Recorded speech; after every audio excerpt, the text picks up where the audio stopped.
on the vote. That's a lot. And we have, So we don't know if we have. maybe I guess. Sort of which. You know, look it up right where we are. It's gonna be like a. Mixed use retail. Down from there, yes. It's, yeah, it's doing it. It's doing it one by one.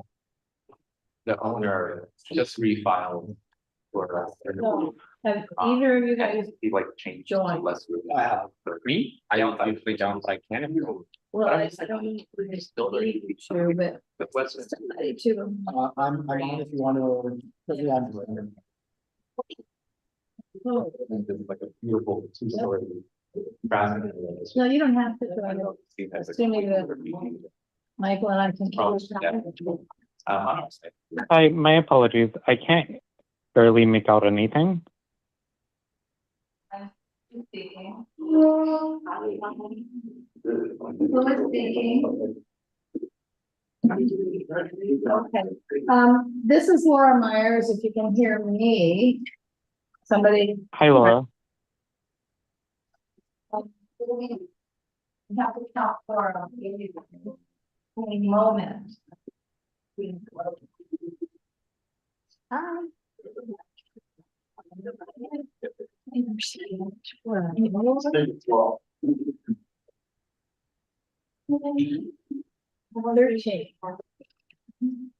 Okay, 14, we have quorum. Right, so I'm gonna call the meeting to order. This is the July 2nd meeting of the United Neighborhood Council. And again, I'm Laura Myers, a little bit of housekeeping. For those in the physical room, please remember that every single person on the transcript will come through as UNNC president. So when you are speaking, first of all, if you're in the way back of the room, we may not, the people on the screen may not see you at all. We have our what is this, an owl up here. So if you just raise your hand, asking a quick question, stay where you are, but otherwise come forward. And state your name so that the transcript knows who was speaking. For those who are online, we do have a very participatory meeting format, but and there'll be times when I say, especially for board members, go ahead and unmute yourself, but by and large, you otherwise stay muted until you are called upon to speak. And with that, Michael, can you call the roll? Candace.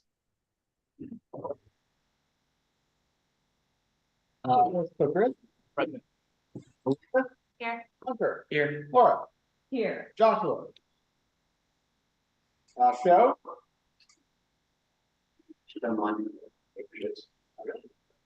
Shannon. Here. Oh, which Joshua did you, because Pierce is also online. I call Pierce. Okay.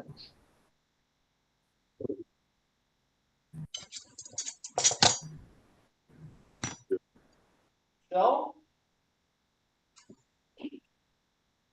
Tamala.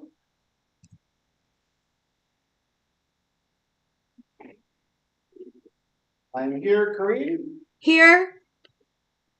Michael. Right on. Chris. Siobhan.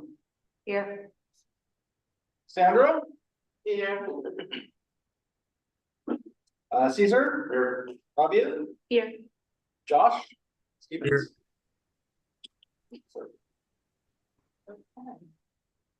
All right, I'm going to share the agenda. Where we should, going to share the agenda and we can go through it. And this is Laura speaking again.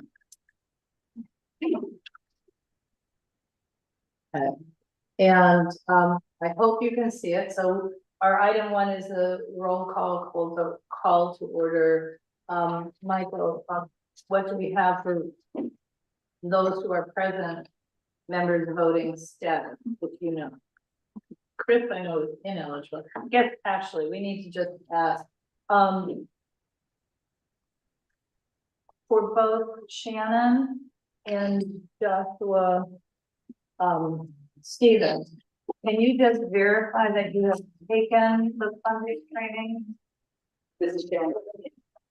And Josh? There's a reason why I'm asking. If it But was the training linked in the email that's sent out this week, no, I have not. Not the training they sent out this week, but you took funding training 3 weeks ago or something, right? Yes, correct. So. Yeah. So everyone on the meeting is eligible to vote. Okay. All right. And so we're going to quickly review the agenda. We have a lot to get through tonight. The second item is public comments and announcements on items not on the agenda. 1 minute per person, and we're not able to discuss those items other than perhaps to say, okay, we can assign it to such and such committee, but we can't have a discussion. Item 3 is government agency reports and comments. We have 2 representatives from Council District 10 here tonight. Thus far, I do not know if Don is here or anybody else from government agencies, and I can't see the screen, so I really don't know. Then we have funding requests. These are small funding requests for some outreach for the next month and a half. Next, we have a letter of support related to the people who own the building we are sitting in, Hollywood Community Housing Foundation. Then we have 3 land use cases, and there is a note on the agenda. I'm gonna really emphasize this for everybody, because we cannot stay here till midnight. UNNC does actually have standing rules that we hardly enforce, but the actual standing rules provide 5 minutes for a presentation, particularly on land use, and 5 minutes for discussion. If we have 2 sides, each side would get a 5-minute presentation. And beyond that, it would have to be a motion that passes to extend the time. I know we never ever do that, but we're never ever gonna get to the full agenda tonight if we don't do that. So first one is a land use item on Century Liquor. The second land use item is a pawn shop that is currently on Crenshaw Boulevard and is asking for, in effect, the city for permission to move across the street. And the third one is a revocation hearing coming up related to the Murphy oil drill site at Adam from Grammar City. And we'll do the details when we get there. Budget day was held on the 27th. We'll have a budget day report from our new budget rep and advocates. I don't have. There's a chat here. Yeah. Then we'll have executive committee. We'll have to review our monthly expenditure report and also approve. We need to leave 1 chair at the table because Candace is coming. This one right there. Okay, perfect. Okay. Anyway, we have a number of treasurer's items and also president's report and training from the vice president to approve our minutes. A discussion about tabling up the more upcoming events and committee reports and any old business and status updates. Okay, I'm going to stop the share and we can go to general public comment. So again, that's on any item which is not on tonight's agenda and we cannot discuss. We can hear from you, but we cannot discuss. Anybody have general public comment? Sandra, Robbie. Hi, Laura. I would like to say something, if I could. I'm so sorry. Wait, excuse me. Are you unable to raise your hand on the phone? Is that the problem? Yes. Okay, we'll let you go first. Thank you. And identify yourself, please. My name is Brandon, and I live on 31st Street. I've raised a number of concerns to not only the UNNC, but also to Heather Hunt's office, District 10.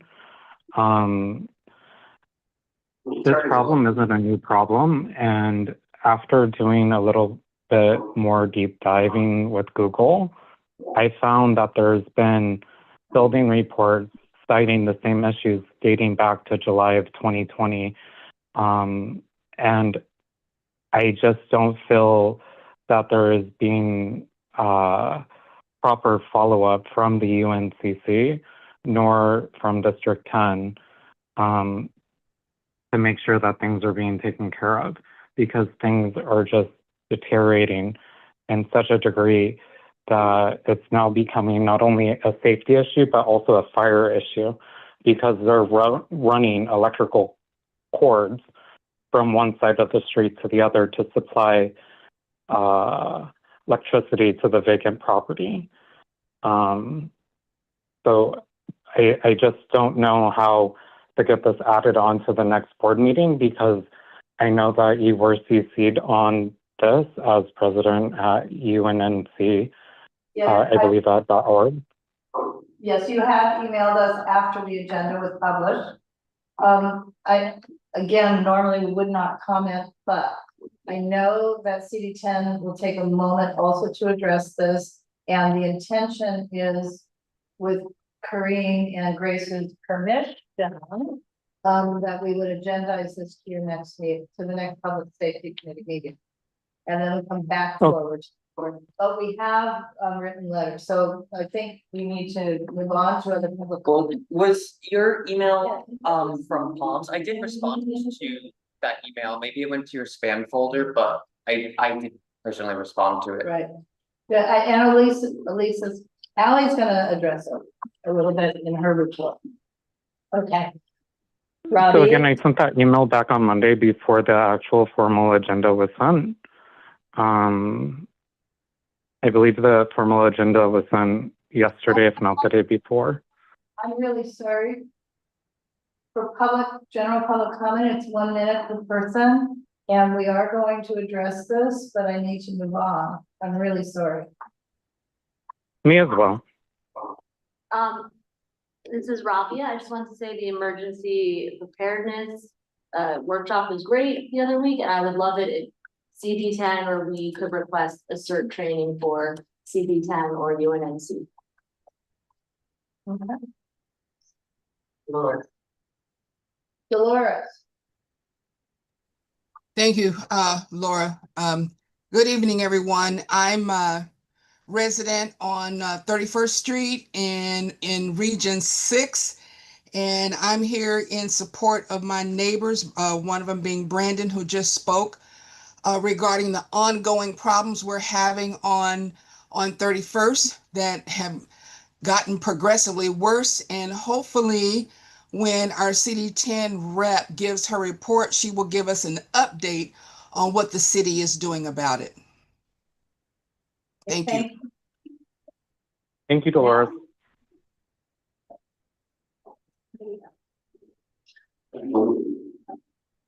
Okay, you're letting, Sandra's letting everybody speak before her. Elizabeth is next. Okay, Elizabeth, and I sort of never know when these requests are ready. I've been to a bunch of neighborhood council meetings, all of these. I'm excited to see how they're run. Many of them run to you guys with a diet, so to speak, like a center facing an audience. And so I would like to know how to poll people officially so that we can change things so that we are looking at an audience. And that you guys have not outside of the circle, that our public is not outside of the circle, that they are lined up and we are facing them. So if you remember, and That's the audience. we'll have to figure out also how to address our online. Okay. Caesar. I just want to reflect that we, like Laura knows about this, we're trying to pursue this grant with PPP. The pending grant is about $300,000 to build a coalition to eventually get $26 million for an implementation grant. So Unnc can apply for this, so we're trying to, so our goal is to define, what our community needs and direct the partners around to hopefully they apply for the grant. And then we can implement together as a coalition. So just wanted to flag that out there, so that we have it for the TCC, the transformative climate communities. So we're gonna apply TCC. So Caesar, can you give one more sentence? It's about like trees, traffic safety, Yeah, it's, green. you know, it's transformative climate communities is really focused on, you know, greenery and, you know, other modes of transportation. Sandra, Okay, this is a good one. I'm really concerned about volunteerism, right? UNC is made up of a bunch of neighborhood councils that I mean, neighborhood representatives that come together and we're the community. But I feel that we could do more to let people know about UNC if we're at what we have weekly events. Now, I know when people hear that, they think that it means I can spend all day and we don't have time. But we've had recently some very good family oriented events where you could have came out across the family. If you live in the neighborhood and you represent the neighborhood, how do you know with the neighborhood once you're not connected to the neighborhood, bring it to the meetings and make it a community? We can use a little more help with the setup and the take down, there's a lot of places out there mostly. This is kept over 2 hours, come and set it up and to take it down. Just make yourself more visible. It's not just about you, like we're not board shareholders here. We're a neighborhood council representative, and we all come together. And I know you might not know because leaders are born sometimes. But if you start reaching out more, you'll find out more what's going on in your neighborhood, you'll connect with other people, and then it becomes a big project. Just sometimes you just can't. You shouldn't just want to come for what you feel is something that needs to be done. And it is that a lot of times when you do ask for things and make suggestions, you might not get what you want. But it's the fact that we're growing our community of neighbors. thank you. So, but and on that note, this is Laura speaking. I actually want to thank all the people who've been coming out to the 1 million outreach events that we've been attending. I'm only slightly exaggerating, but we have been at, gonna go in reverse order, but Play Day was real fun, and the little kids thing that we bought for the kids to use, Connect Four, they didn't know how to play it, but they sure played it all day long. And we were the only entity out there that actually had anything for really small children. But most of the activations, as they call them, were for older kids. We also, Elizabeth and I were at the World Cup watch party for Korea versus Mexico. And that was interesting because it wasn't really Korea versus Mexico at the hour we were there, but it was somebody versus somebody else. It was still giant screen people watching soccer. We had the fire service day. We just had so much. And for those, it is hard. Yeah. Any other general public comments? Okay, moving on. We are at government agency reports and comments, and I think we have both Danielle Mero and Ali Rivera from Council District 10, and they know which order they're coming in. Okay, so there we go. Hello, everybody. Just checking to make sure you can hear me. Sorry, my hair is a little crazy. Great. My name, for those that don't know me, my name is Danielle Merrill. I'm the field deputy for the northern side of UNNC. Before I do go into my report, I just want to say thank you. Unfortunately, my family went through a traumatic experience with my husband at the end of November, December. And taking care of him, becoming a caretaker, as maybe people know, was extremely life-changing. And so being back in the office, just trying to get back to my usual speed of service, and also coming home and still being a caretaker. So I want to thank everybody who has emailed me and has been very patient with me, as well as our office, while I was out of the office. But just want to let you know I am back. I am doing my best to get out there and continue to serve CD10 and make sure everything's okay here. So thank you so much for patience and support, ultimately support for me as a deputy, but as a person as well. So thank you. With that, I'm going to go ahead and just lead into my general updates. Of course, 311, make sure you create an account, an Angelino account, and when you send in those bulky items, graffiti, anything like that, you can send them over my way or Allie's way so that we can follow up on them if there's any issues. We would need that service request number and an original address, and that way we can, if there's issue with a pickup, graffiti's taking a little longer than normal, or they totally missed it, it was on the floor, they did something over here, we can assist with that. So please send those over to us.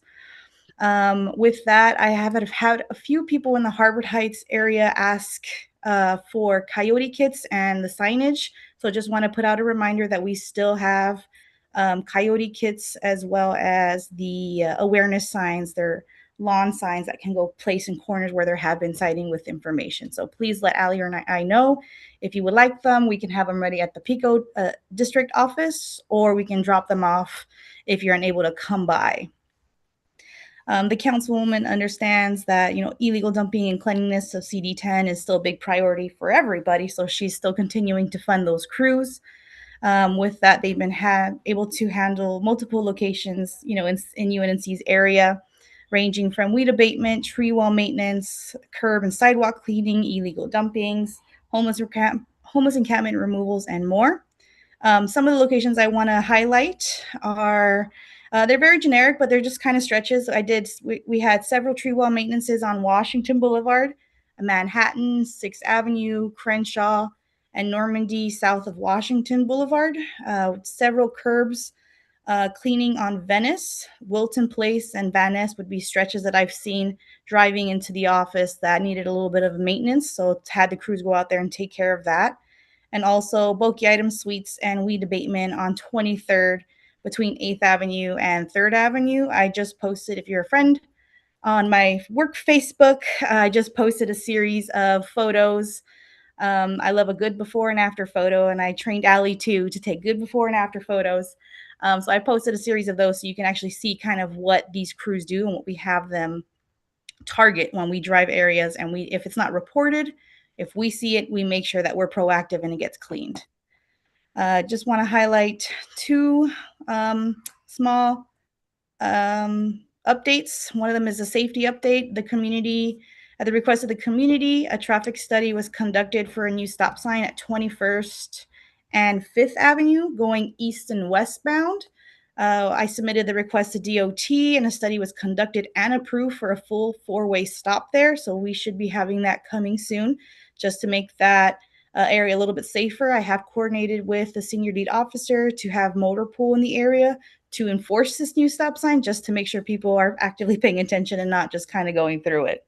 Another thing I like to highlight, LADOT reinstalled a missing Angeles Vista sign at Washington and Western. Unfortunately, LADOT made a slight error on putting it on the incorrect side of Western. So we had somebody with eagle eyes reported it to Harvard Heights. They sent it to me. They realized, you know, they did install it on the wrong side. So that was either relocated or will be relocated to the proper side. Lastly, just events coming up with summer being here. We are hosting our free movies in the park events. July 10th, we're going to be coming to Benny Potter. And July 17th, we'll be at Westside Neighborhood Park. But the fun doesn't end there. We're also doing splash days. And these are going to be at Rainier Park, Genesee Park, Westside Neighborhood Park, and a location in Koreatown that it's to be determined. Allie, if you know it, please chime in later, but I know there's going to be one in Koreatown, and those are always free and open to the public. And there's going to be food and snacks, refreshments. So please come on by if you're in the area. If you want to just let the kids run wild, please do that. But that's it for me. And I'll just bump it over to Allie so she can give her report.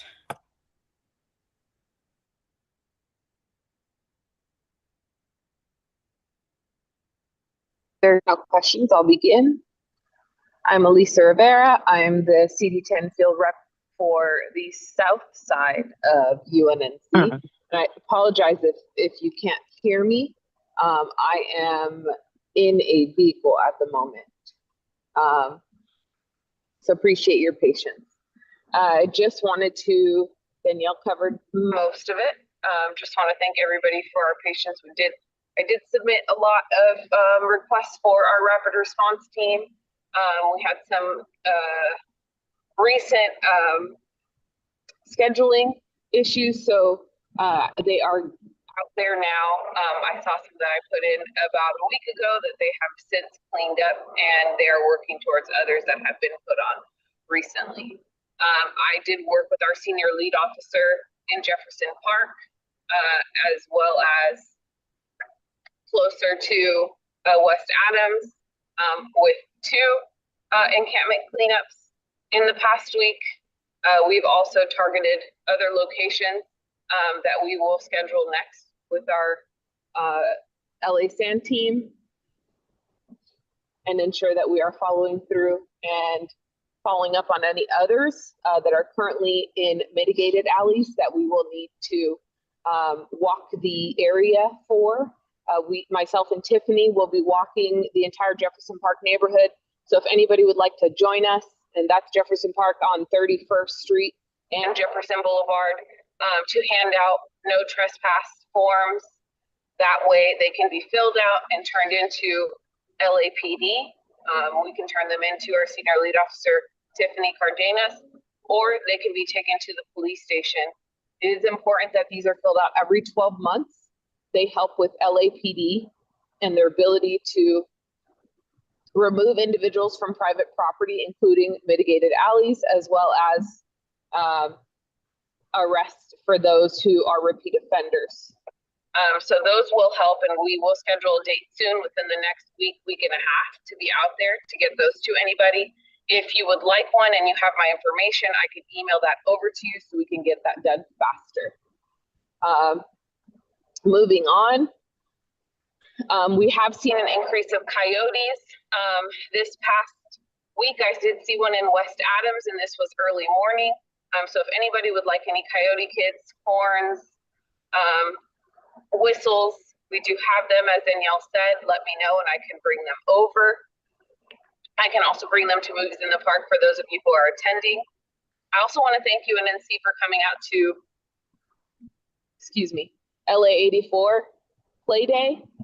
It was an amazing event. I appreciate you all there tabling, and we'll ensure that you have that space going forward every year. As the councilwoman has said, she will support that not just for one day, but for every year.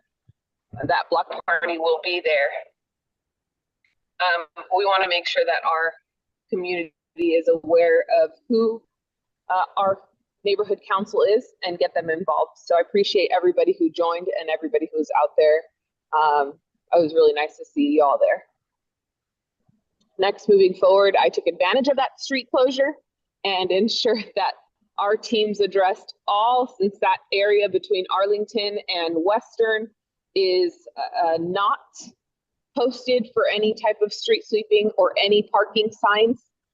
We ensured that we did a thorough cleaning of that stretch, and that included graffiti. And I had our graffiti team through LACC also go through a couple alleys in that area to help with graffiti. They did, I can't remember the name of it. I do apologize. They pressure washing with the water, excuse me. And they were able to remove some at the bus stops, including some on the cement sidewalk. So we did a great job. They did trim some trees along the north side of Adams by the Clark Library. There was one that was starting to get some fungus, and our crews were able to scoop that out so it can callus over and the tree could be healthy and safe. So that is nice and clean, and people are able to park there without scratching their vehicles. So I appreciate everybody coming out, and I'm thankful that we got that chance to clean up that area, as that has been a huge issue with no street sweeping. Next, I want to address 31st Street, Jefferson Park. I appreciate those who reached out and let us know that the issues were escalating again in the last few weeks. I did return phone calls and speak with the community members that reached out. I did address the 3109 Western Avenue, and they were able to give a 3-day order to comply to the building. I did return and request that they fix their fence and remove the trash, as it is still able to be trespassed. And there is a lot of trash on the backside of the building. They did since post no trespassing sign on the building, and our senior lead was there with me, so she is aware of it as well. Our senior lead officer did inform me that they have cited the liquor store that is on Western near Church's Chicken for some recent non-compliance, multiple issues, which most likely is stemming to individuals who have been frequenting that area. So I have partnered with our community law corps through the city attorney's office, as requested by the councilwoman, just to look into and get the reports for and see if next action needs to be taken, given this being continuous offenses. And then moving on to the street, we did have a cleanup there in the alley near 3109 Western last week. We removed multiple individuals. The individuals did not want any services and they refused service. We are still attempting to send out resources in hopes that some of those might go in. For 2 properties, the south side, 2072 and 2068.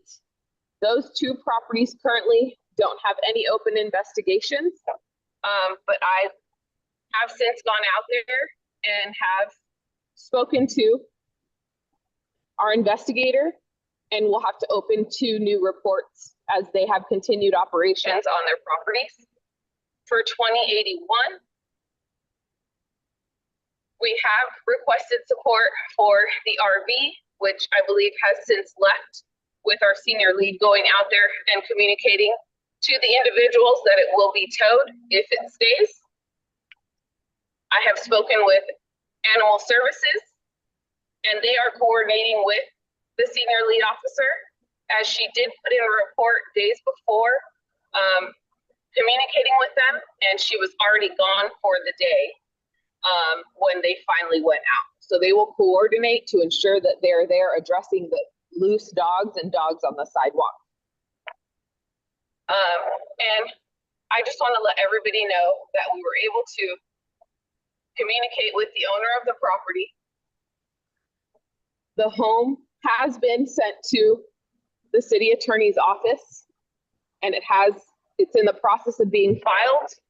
If the owner does go into compliance, then the case will be closed.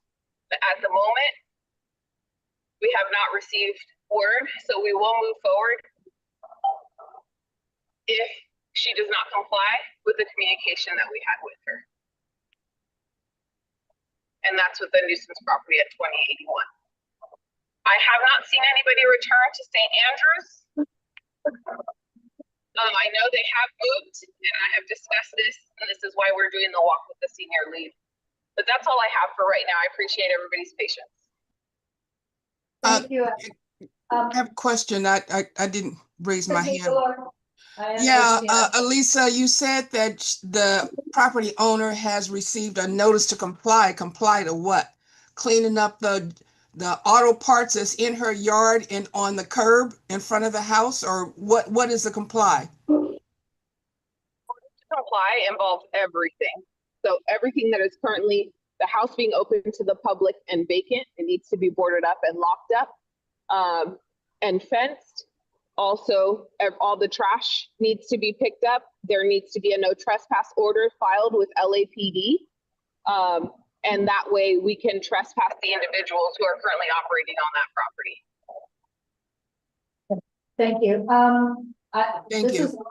This is Laura speaking. Again, want to remind people to raise their hand. And I do have a question about one thing that you said, Ally.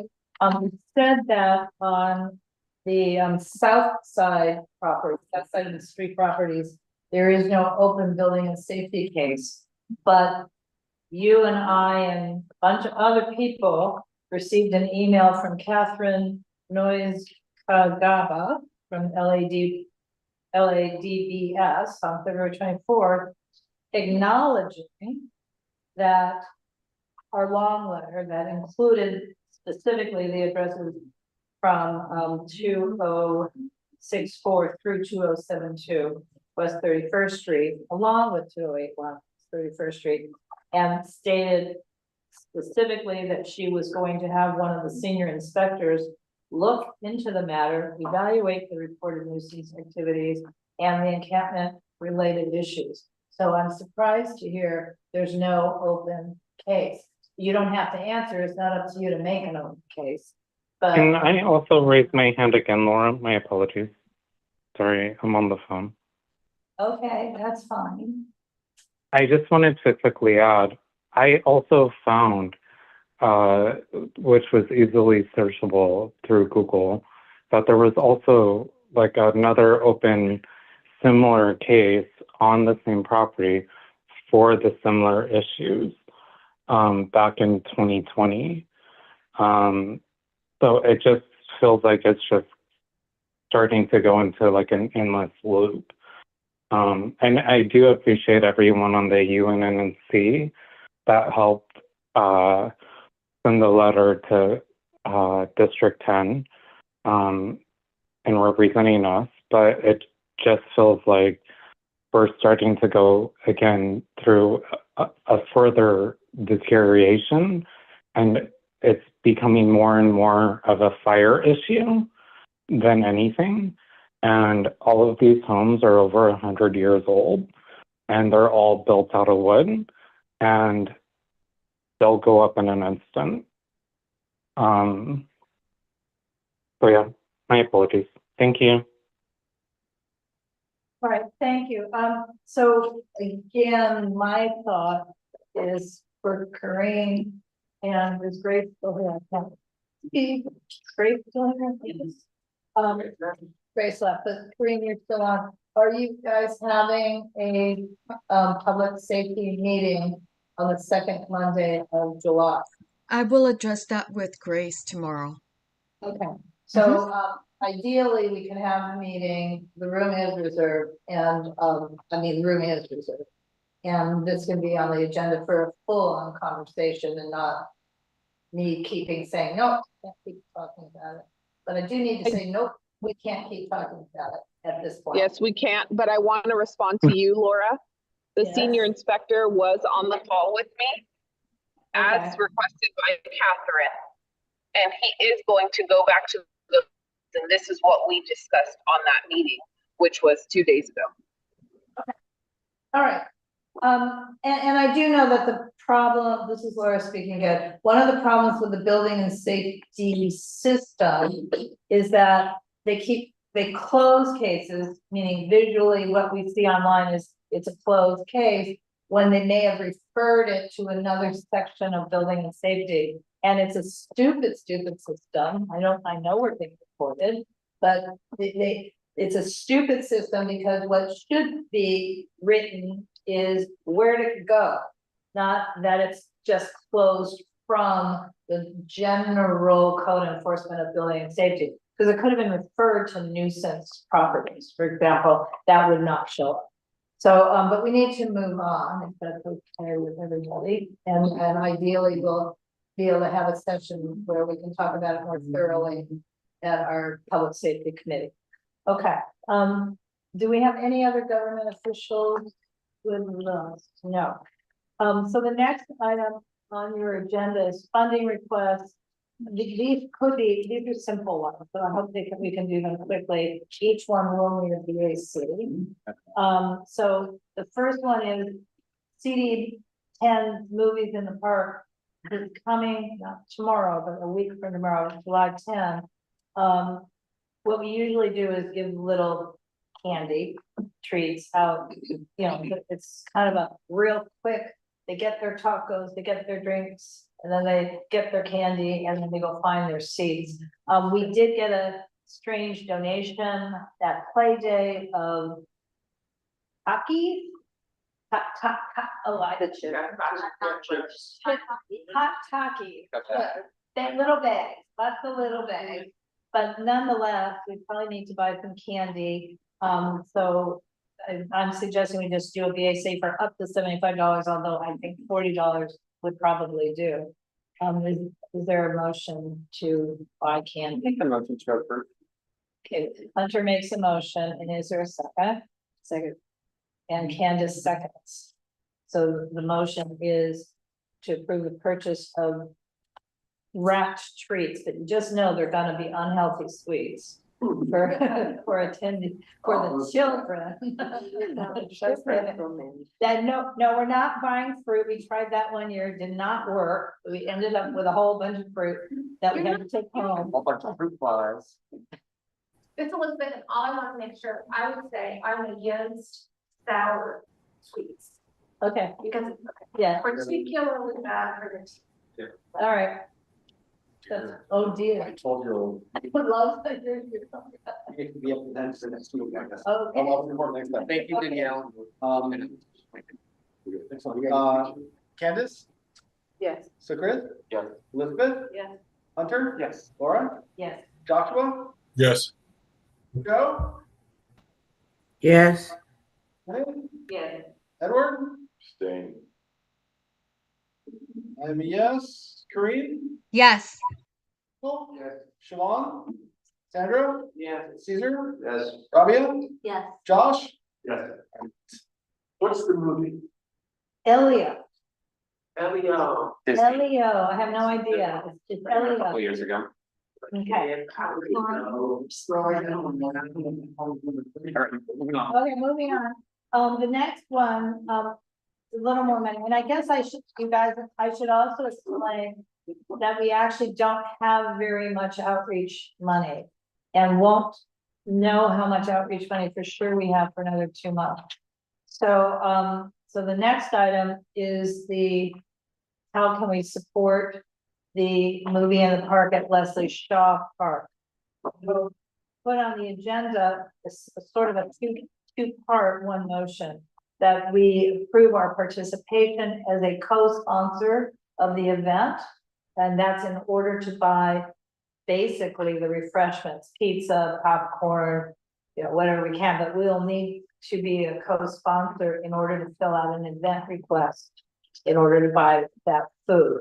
So, we have a total of $1,000, including the 75, 125, and 400 that's on the thing. So if we approve this for primary, I think we have to, we will have tonight just spent 600 of our current house.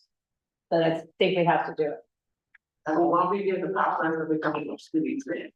Right, but I don't think it'll change our up to amount. So the motion is to approve UNC participating as a co-sponsor of the movie in the park at Leslie Shaw Park, Tuesday, August 11th.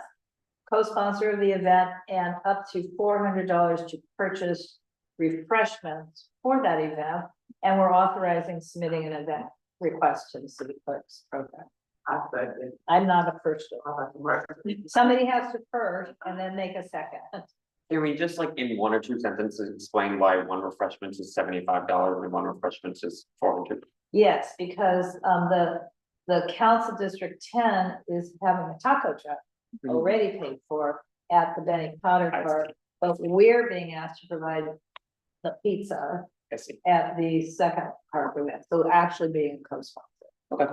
And we have supported this event with some years $5,000, Yeah. but we don't have the 5,000. Right, so, because there's 2 parks and 1 bigger. Yeah. Okay, so I'm sorry, who made the motion? Sandra. Who made the second? Could Caesar seconded? Candace. Yes. Chris, Yes. Elizabeth. Yes. Hunter, Yes. Laura, Yes. Joshua, Yes. Joe, Yes. Yeah. Edward, Yes. Mia, Green, Yes. Michael, Yes. Siobhan, Yes. Sandra, Yeah. Caesar, Forgot other, Rabia, Yes. Josh. other jobs. Yes. Yes. Uh-huh. Okay.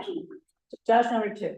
Okay, and the third thing is, we had a really successful day at Play Day and other recent outreach events, and we are out of our orange craft bags that we take to our events, stuff it.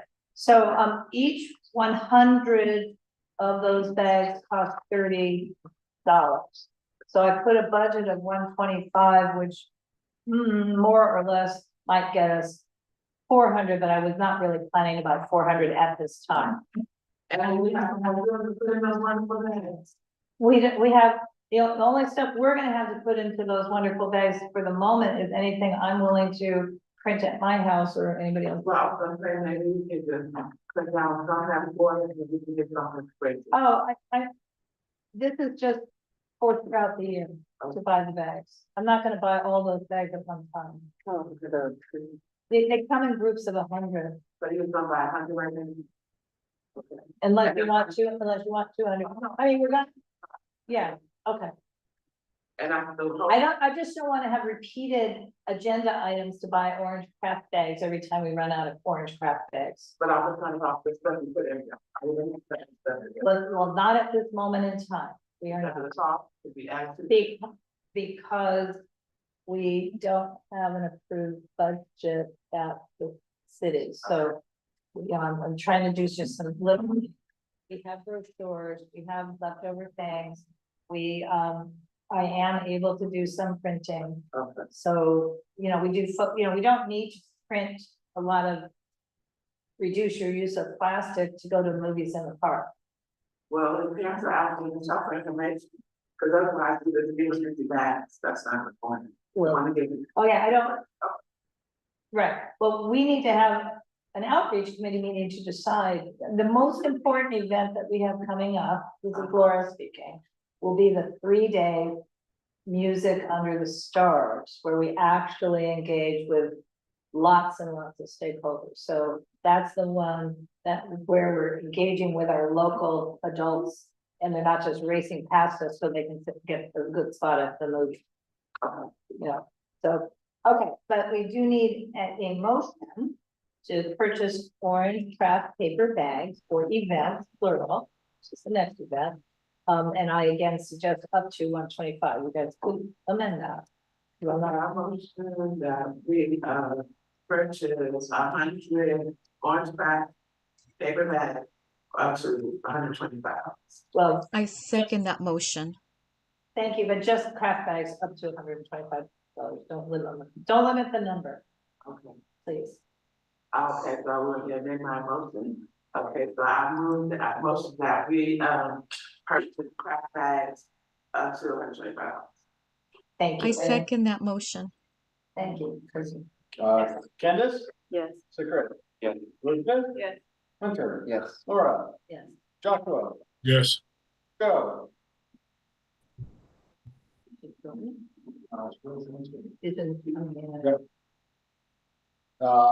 Show, Yes. excellent, Shannon, Yes. Can you hear me?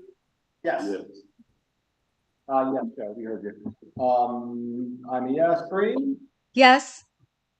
yes, Chris, you're Siobhan, Yes. Sandra, Yeah. Caesar, Rabia, Yeah. Josh. Yeah. All right, next item, the. What am I doing? The next item is approval of a testimonial letter. That we've been asked to provide to Hollywood Community Housing Corporation. For reasons of their own, but basically they're in process of potentially responding to requests for proposal to do more projects like this one. I mean, that is what they do, but whatever is going on, they want to demonstrate that they have been considered a good partner in. We talked about this in our last time, committee. too. We talked about it in executive, we didn't talk about it at the governing board. Sorry. Right. So, executive committee reviewed and then edited a letter, and I don't know if you all read the letter in the packet. I'm just gonna, I mean, I'll just quickly go through it. This is it's a testimony, to whom it may concern. UNC is happy to provide this letter of support for Gramercy Place Apartments, Hollywood Community Housing Corporation's affordable housing development located within our community. We have come to know Gramercy Place Apartments very well as we continue to host our monthly governing board meetings in the apartment complexes, community room. Board members and stakeholders utilize the space at least once a month to share ideas and listen to feedback from community members. We've also hosted several special events in the space, such as emergency preparedness workshops, public office candidate meet and greets, both of which are open to the general public. Gramercy Place Apartment has become an asset in our community, both as a valuable gathering space and as an affordable housing option for its residents. I don't think we need to say many of it, all of it residents. So I'll change that. Okay, since the development opened, it has proven to be a positive addition to the neighborhood. It provides 64 affordable senior housing units, including 32 units dedicated to permanent supportive housing, helping address critical housing needs while integrating successfully into the surrounding community. Throughout the planning and development process, the developers from Hollywood Community Housing demonstrated a sincere commitment to working collaboratively with neighborhood stakeholders and were responsive to community input. Their efforts to be sensitive to local concerns contributed to a project that has been well received by both residents and neighbors. It's also worth noting that the development has not created the issues that are sometimes associated with new housing projects. We have not experienced significant parking impacts, traffic problems, or other neighborhood disruptions attributable to the project. Based on our personal and professional experience, the Gramercy Place Apartments demonstrate that affordable housing and permanent supportive housing can be successfully integrated into a neighborhood while simultaneously contributing positively to the larger community. And we are grateful for the benefits the project brought and appreciate Hollywood Community Housing Corp's thoughtful approach to its implementation. So I would like us to approve this, creating this letter on our letterhead. And I guess I should also say it is accurate that during the planning and development process that they collaborated with the neighborhood. They held 4 community meetings and design direct in this area to help basically find, you know, both the architecture of the building and also its costs. So that's a true statement. Did I miss why we're writing this letter? Yeah. Because they asked us to. They're building another major complex like this, I think near Santa Monica, and they're having undisclosed issues with the public of not being sure that it's the right spot. So we were writing a letter to basically a character witness and saying this has helped our community. Okay, so it's in Santa Monica, this one? On the west side, I think they have a couple of situations. Okay. I see. Food in my mouth. I mean, these days, a lot of people are opposed to housing, Right. be it market rate or affordable for different reasons. But I'm not questioning their motives. They're very generous. They're generous. Thank you. For us. Yeah. We do. Oh, well, actually, executive is recommending it, so either Michael Hunter or Candace should make the motion, but then we need a second from the division of the board. I'll make the motion. Sure. I'll make the motion to support the letter, to approve the letter of support for the Hollywood housing, or the Hollywood Community Housing Foundation. And is there a second? Right. Caesar seconds. Was there any further discussion? Yeah, 'cause I don't know anything about the working of that housing and its interaction with the neighbors, except in the part of like, you know. Well, I will say, So some of the wording, it would say, for instance, based on our personal and professional experience, the Gramercy Place has been, well, let's see, one of the wording I didn't like to like, the board zoning development has not created the issues that are sometimes associated. What about has not experienced the issues that are sometimes associated? I think that's like there are issues, but you're saying the building is not the fault of the issues in the property of the neighborhood. Then it refers to some issues. Now that makes me think, what are the issues? Issues, right? Well, what are the ones here? Okay, I'm being, How can we say such a glowing letter without actually? well, because those of us who actually do live adjacent to the building, Grace, you, myself, I don't know if Siobhan's had much experience, but Chris Carlson, were very engaged with this and have been very engaged. There's a lot of other activities that's not officially UNNC in terms of engagement.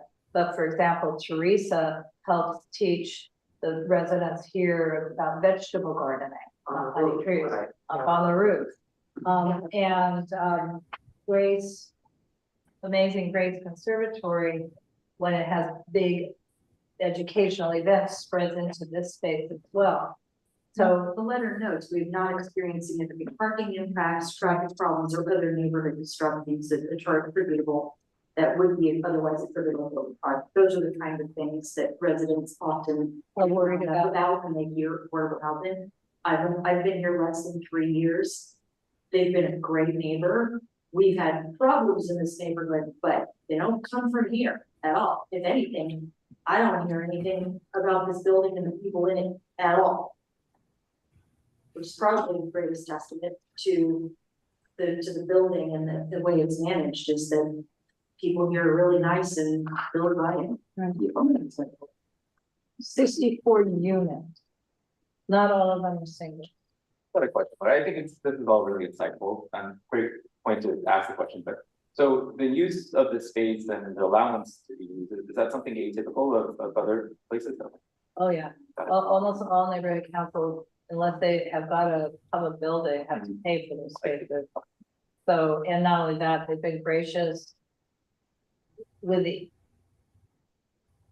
I'm trying to think how to say this, and again, we're being recorded, with the issues with the city insurance. They have been gracious and worked out something so that we can meet here despite the issues of the city insurance. So, and you all know, without me saying it out loud, how we've worked it out.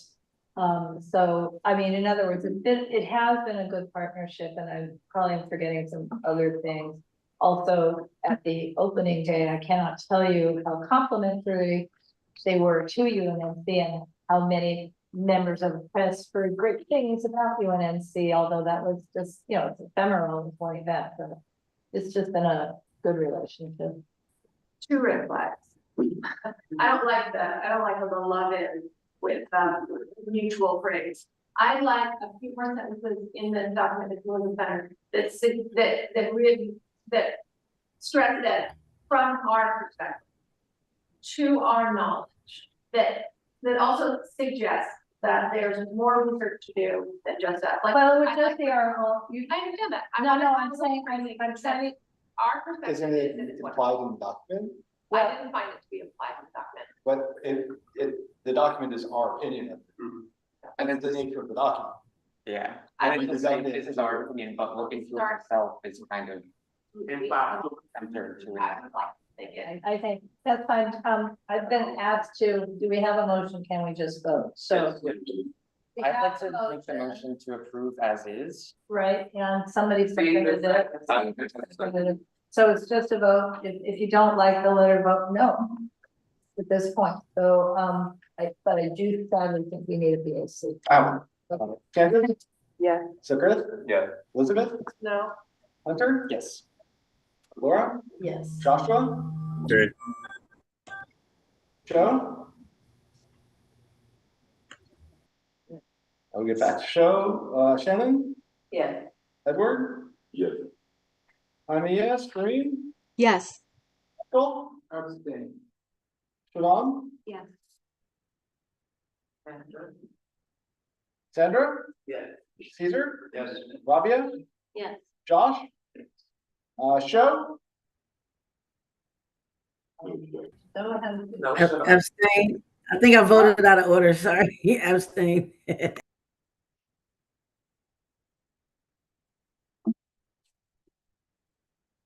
Okay. Okay, so we're gonna lose one of our board members in about 30 minutes, so I know you've got a lot left to do, so we should like hurry up. Move on. This motion passed, right? Yes. Certainly. Okay, now, so we're gonna move on to land use cases from the Planning and Zoning Committee. The first one, 6A, is a resolution and community impact statement related to case number ZA 2008-2049 CUB, which stands for conditional use for alcoholic beverages. PA2, which is a plan approval case number 2-1A. The 1A stands for an appeal, and that's the crux of the matter. Basically, this is the Century Liquor Store, which is now called Circus Liquor, that is at the corner of Arlington and Jefferson. Years ago, because of many nuisance problems associated with the site and the sale of liquor, there were certain conditions imposed, including more limited hours than some liquor stores, and also a requirement that there be a security guard in uniform at all times that they're selling liquor. Apparently the owner husband died, and he had himself acted as the uniform security guard, which may or may not have been appropriate. Anyway, but the widow then applied to the city to eliminate the security guard based on she was a widow and it cost $13,000 a month, and also asked for the hours to be expanded to sell alcohol. And it came to pass that the applicant, which was the widow, actually no longer operates liquor store. She's passed the business itself. She's still on the property, but the business to Circus Liquor. And for that and a lot of other reasons, the zoning administrator turned down the request to change the hours and to eliminate the security guard. The applicant's land use representative filed an appeal, and there's now scheduled next Tuesday, July 7th, of hearing at the South Los Angeles Area Planning Commission. So for UNC, we oppose the previous request. We would need to vote that we also oppose the appeal, and we need to specifically call it a resolution and community impact statement, because the city attorney says in order for a neighborhood council to claim the extra time at a commission hearing, be it 3 minutes or 5 minutes, we have to provide a VAC and either a resolution or a community impact statement. We can't just say we voted. So our motion has to be to do a resolution and community impact statement to oppose the appeal and continue in our original opposition. So I already submitted to the commission our original letter of opposition. Other things emerged after that letter was written, but wouldn't change. They're all more negatives, nothing else. So would not have changed our letter, but I haven't submitted obviously a resolution. So Colleen, is there anything I need to add to that? I would just say that, well, could you introduce? yeah, this is Colleen, I live in Jefferson Park. I live right behind the actually, I've been here for 25 years. And I just would share with the board that at the Planning and Zoning Committee meeting earlier this month, when this issue was identified, there was probably, I don't remember. Oh, 28 people. Well, there were 28 people on that. Yeah, from our community, from the blocks immediately adjacent, sort of united in opposition to, or at least in opposition to the appeal. These conditions have been in place for many years, continue to be a problematic site. I won't go busy, but the conditions are necessary. Right.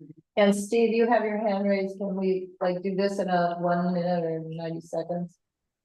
One. 1 minute. So a couple items. I want to second what Colleen said. It was an overwhelming appearance at the planning and zoning meeting of the community. The zoning administrator has opined and continued these conditions for more than 16 years. 3 consecutive zoning administrators believe that these conditions are important. When queried by the zoning administrator, South LA Vice agreed that these conditions should be continued at the site. Finally, the current operator of the liquor store has not asked for these conditions. These conditions are asked for by the previous operator, and the previous operator never informed the zoning administrator of the change in ownership of the liquor store and is in violation of several of the conditions of compliance that have been set for the past 16 years by all 3 zoning administrators. So along with Colleen, on behalf of our community in Jefferson Park, we strongly encourage you to support our community and to support the position of 3 zoning administrators. Thank you. So the question, after you. So we're saying that the new owner of Circus Liquor is not asking for this conditions. Isn't opposing, but isn't the applicant. Okay. I mean, the new owner of Circus Liquor, you know, they're not the owner of the land, they're the owner of the operation, the business. They're in violation of a different condition, and that is when there is a new owner, the new owner is supposed to file a plan approval case. That's separate. The zoning administrator was not allowed to rule on that. So that this is probably going to come back to us again. Meaning the liquor store is going to come back to us again, probably, because Circus Liquor will have to go through a process. But at the moment, this is an appeal that makes no sense. But in order for us to say that, have more than 1 minute to speak at this commission hearing, we need to pass this resolution. Colleen? Just really quickly, actually, bachelors, they're also, their hours. Yeah. If they're open, every night, they're open every night, after 11:30, 11:45. Right, but that is a different case. That will become a different case. I live down the street. Right. And I never see the one like that. I mean, when people might still be in the store, I think the people that complain about food in the store, they might not even go. They don't even use it. It's much about. Sandra, that's probably true. Yeah, so I mean, it's. But Are you, there's nothing going on there. Yes. Nobody's paying out. There's nothing. They just go in and get what they need and go on to the community. So you support longer hours that we need. It's fine. We don't be longer than that. Okay. I mean, it takes a little time for people in the store. That should be okay too. All right. You should be involved with the neighborhood. Some people live here for a very long time, want to keep it the way it's always been, but it's a new day. Okay, well, as we did on the last item. Right, please vote accordingly. So in this case, I'm the only member of the planning and zoning committee who is also a board member. So I will be making the motion for UNNC to approve a resolution and community impact statement in opposition of the appeal, but I do need a second. I'll second. Hunter second. Okay, ready? Oh, yeah, just to clarify, you're voting for the letter. Voting You're voting for the letter in opposition, yeah, the letter in opposition. an affirmative opposition. Yes. All right, Candace. Yes. All right, so good. Same. Elizabeth, Yes. Hunter, Yes. Laura, Yes. Joshua, Yes. Show. We'll round back to Show. Right. Shannon, Yes. Edward. Yes. I'm a yes. Kareem, Yes. Michael. Yes. Shalom, Yes. Sandra, No. Caesar, Yes. Rabia, Yeah. Josh? Yes. All right, back to show. Yeah. Okay, excellent. Thank you. Thank you. So, 6B, and I think we have people present for that case, is case number APCS 2025-5701 SPPE. So I'll be honest with you, I have no clue what APCS stands for. SPPE is a specific plan exception. Crenshaw Boulevard has a specific plan. This is a request by an existing pawn shop that is located on the west side of Crenshaw, just south of Adams, where they have been renters. They have purchased the building directly across the street on the east side of Adams, and they want to reopen there. The Crenshaw specific plan itself basically says no new pawn shop. They're asking for an exception because A, they're not new. And they'd be closing the old one in order to open the new one. So it's a wash, but it's a wash that's not automatically granted. So they have to have a decision made at city, I want to say city hall, but it's actually not in city hall, but by the planning department. We met with them several times. Community asked them the owner applicants to,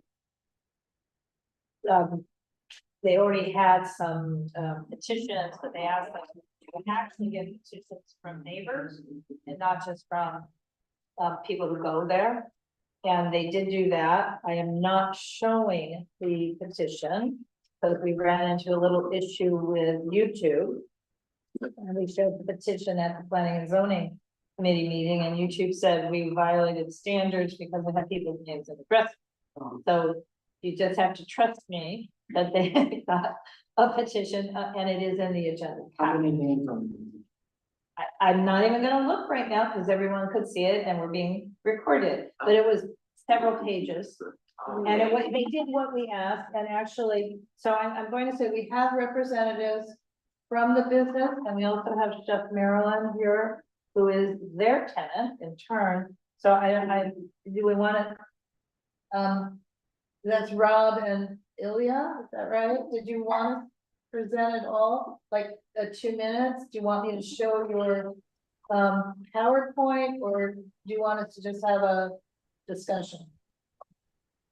Yes, hi, good evening. Can you hear me? Yes. Good evening. My name is Liliger Damaso, and I'm here with my colleague Rob De La Torre with conditional use permits. Excuse me, I'm a little under the weather. We do appreciate the opportunity to present this request on behalf of the applicant. And just to let you know, APCS actually stands out for Area Planning Commission South. That's what that stands out for before the case. There you go. So I will be brief tonight, as you already explained. We are requesting your recommendation, excuse me, to approve the specific plan exception to allow, in simple terms, the relocation of an existing pawn shop business that has been operating at 2627 Crenshaw Boulevard to this new location across the street at 2434 to 2436 Crenshaw Boulevard in Los Angeles, California. It is approximately 2,400 square feet. Currently, the pawn shop operates 24 hours a day. And with the approval, of course, if granted, they plan on opening until midnight. And we already, well, the applicant actually, along with Chef Marilyn, who was also at the meeting today, they went door to door, as requested. And they're very looking forward to being able to continue and being not just a tenant at this location, but most importantly now, a property owner at the site. We are here if you have any questions. And I did want to be also just state the fact that the pawn shop will not sell firearms. I did want to be able to stress that as well. And we're available for questions if you have any. Chef Carolyn, did you want to give us a 1-minute edition or? Well, I'm really excited about them moving across the street because had they not bought it, I would cease to exist. Everybody else was gonna tear it down and have me out. And they agreed to let me stay and we're gonna work together.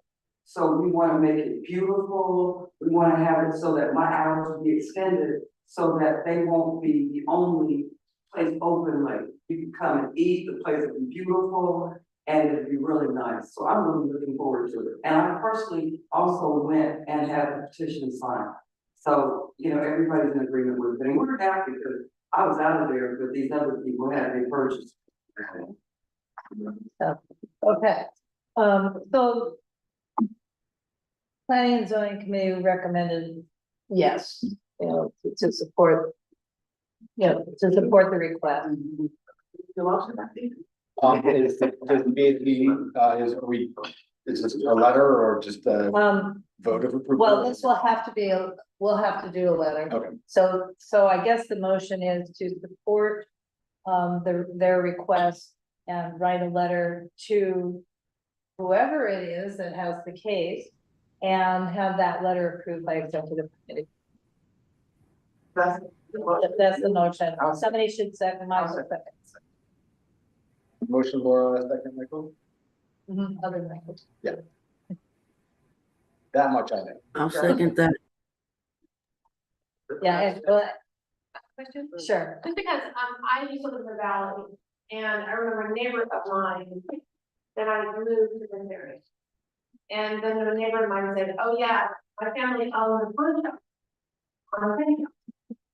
And that made me change my conception of that so then an outsider will always it out with a pawn shop, a good shop. I guess I feel like ownership and employees are best for the local.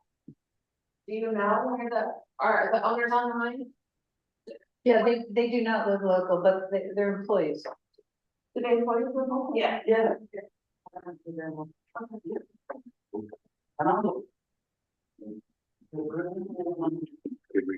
Can we go? It's good. Great.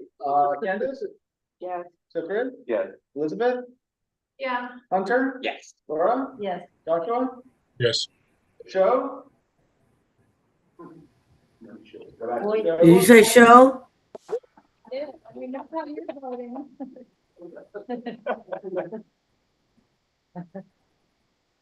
How are you voting? Well, we know from the other meeting, but we just lost her, yeah.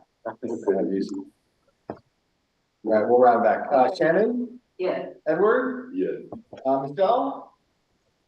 No. Oh, no, sorry. Show is a yes. Okay, excellent. If you're saying show, I have to, but excellent. Kareem? Yes. Michael? Yes. Siobhan? Yes. Sandra? Yeah. Caesar? Yes. Rabia?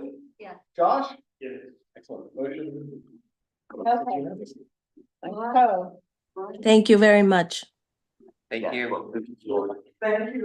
Want me to write that one? Yes. I'm sorry? Want me to write that one? Oh, sure. That'd be great. Okay, okay, you guys. Thank you guys. Chef, Thank Chef, I appreciate you. Yeah, we're well about it. Okay, we're well above it. Okay, at your places, there are 3 motions. The motions come second, third and fourth. But this next item relates to the Murphy Oil Drilling Site located at 2126 West Adams Boulevard, which is at Adams and Crenshaw. The possible revocation of an oil drilling use.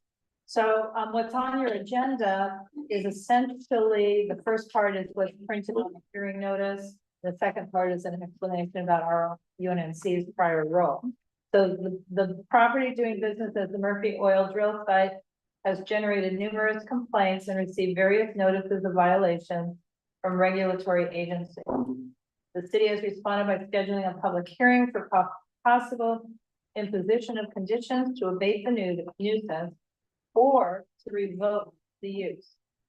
Pursuant to Chapter 1A, Section 13B.6.2 of the Los Angeles Municipal Code, the zoning administrator may require the discontinuance of the use or may impose corrective conditions regarding its use in order to mitigate land use impacts.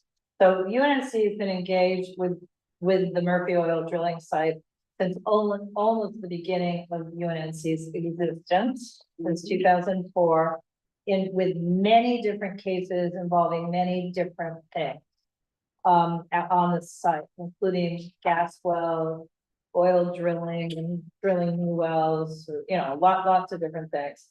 And most recently in the years 2023, 2024, when the South Los Angeles Area Planning Commission adopted the current list of conditions. At that time, UNC passed 6 motions, so you guys are happy when I have to read this time. That's actually 6 conditions, so it's 2 motions, 6 conditions, that 3 of which had been offered by the oil company, so additional conditions that they embrace, and 3 additional conditions that the community had also requested. If you're gonna ask me which ones were which, I do not recall. Although one of them I do recall, which is the raising of the wall, so that the drill site would be more enclosed. So we also specifically stated that we want all operators of this drill site, because there's been a whole series of them, we don't care what their names are. All operators of the drill site to be compliant with all regulations, state, local, meaning city, county, whatever, and federal, and to be compliant with all conditions imposed by the conditional use permit. And we also had recommended those additional conditions that may better serve the community. So UNC's governing board may be for the agenda, may maintain this position or adjust it. So this is what the motion was before we knew what we found out last night. Or found out of recent days, so I will explain that as well. What we found out in recent days is that this case is not being handled at all like any other planning and zoning case. It was deemed complete on June 23rd by the planning department and set a hearing for July 23rd, so it's 30 days. There's 0 document in the case file online, 000. They're, as of this afternoon, refusing to provide the documents until 72 hours before the hearing. Kind of a wow, not providing them to the oil company, not providing them to opponents of the oil company, not providing to the neighborhood council, not providing to the archdiocese, which owns the land. So they had documents, whatever they may be, enough such that on the 23rd of June, they would deem their own application or their case complete, but they won't provide them. So that's, you know, from that is where we kind of spent an hour talking last night. So we weren't so much talking, although we have somebody who wants to do some talking, we weren't so much talking about whether or not having oil drilling in the middle of a residential area is good for your health.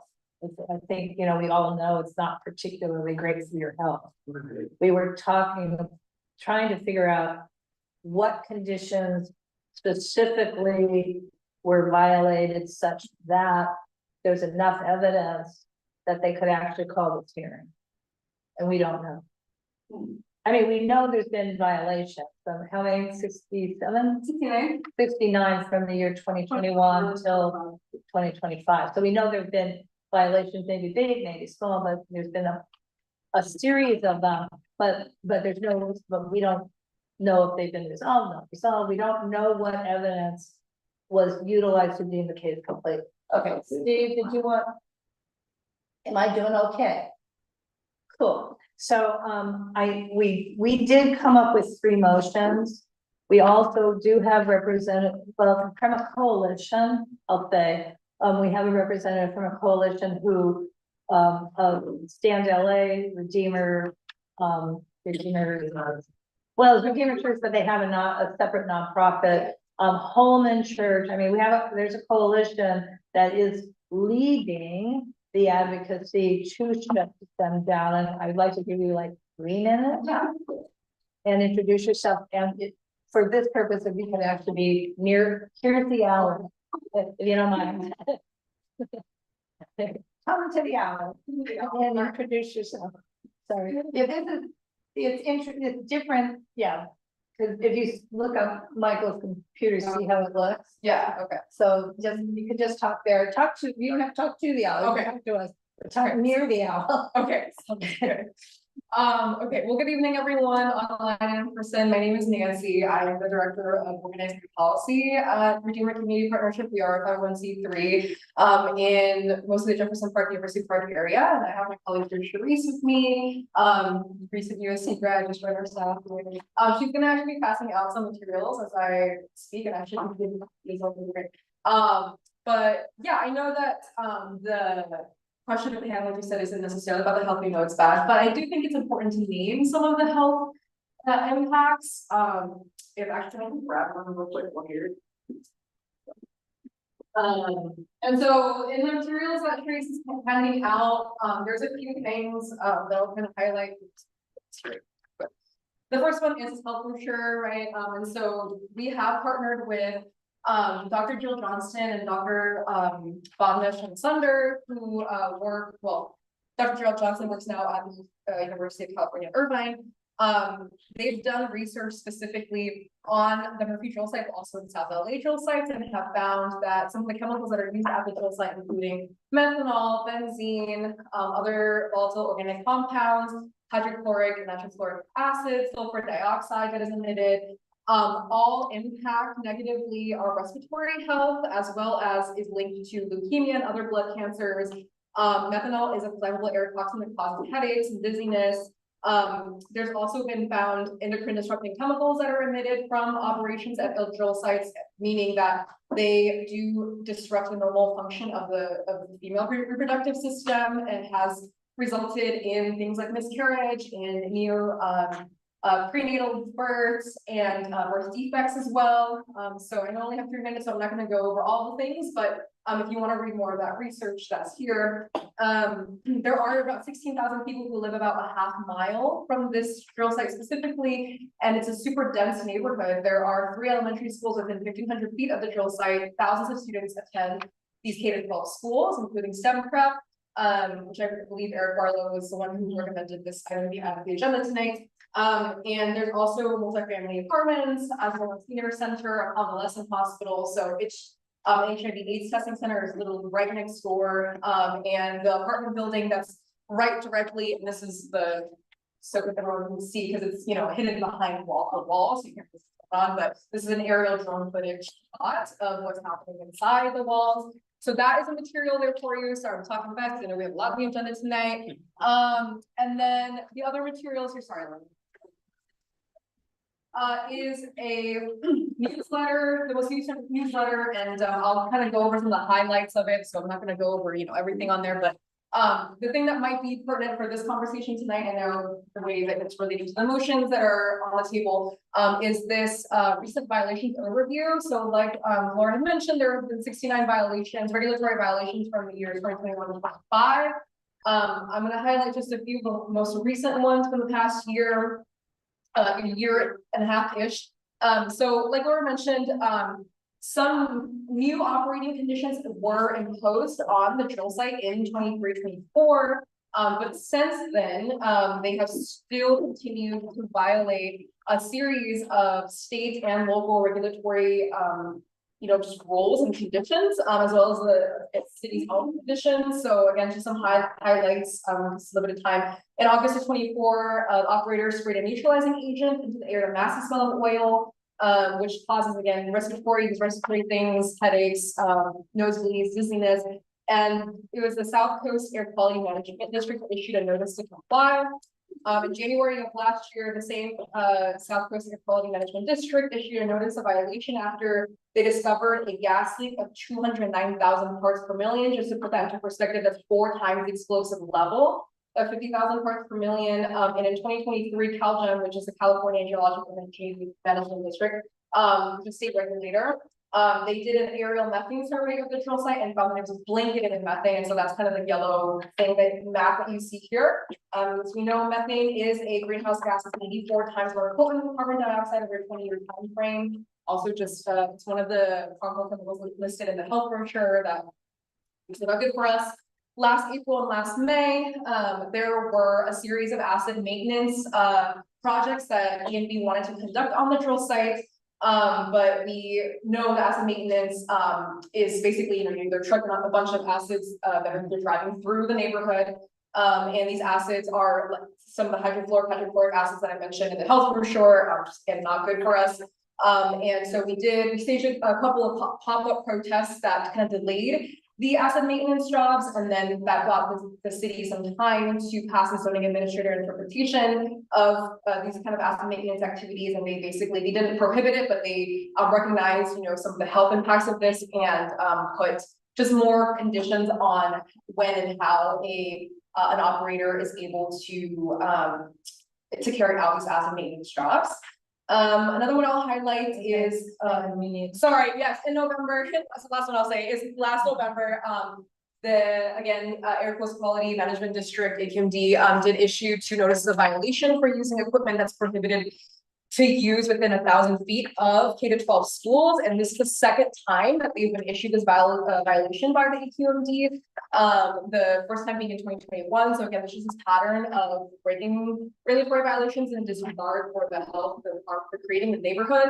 And I will say, just in case this comes up, that violation was issued to 2 subcontractors, but ENB should have, control over the subcontractors that they're hiring, and they're still operating on the property they're leasing. So I'll wrap it up and pass it over to you. Thank you. Thank you. So, I do know that. And I do, Sylvia, I know you're raising your hand, but I'm gonna wait for a moment.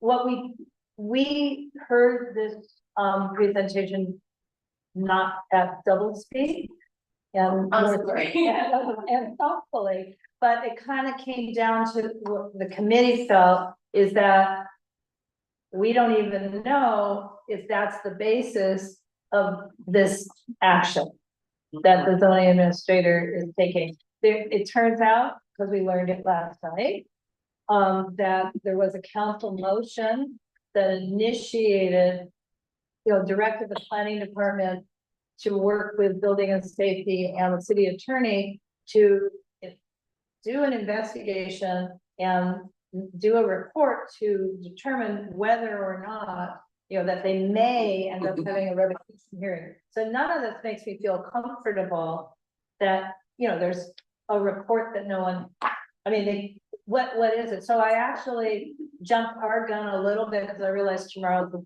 holiday and it's coming. So I already contacted the planning associate who we've been dealing with for the last several years on the Murphy site, and he passed my query on to 2 other, associate zoning administrators or whoever they are. And I wrote them to say, I can tell that there's somebody did a report, but somebody read the report and determined there's enough evidence to go ahead and create this revocation case. And then we understand that the zoning administrator will make a decision after the hearing, but you should give us and the public, not us, but the public access to that report. And I did get an email back saying, no, sorry, it'll be available 72 hours before. So that will tell you why we have the motions that we have here related to this July 23rd case, because I have no idea if any of the things we just heard have anything to do, but technically. So that's why we have 3 motions. from planning and zoning. And then Sylvia's hand went down. So did you have anything to say that's different? The.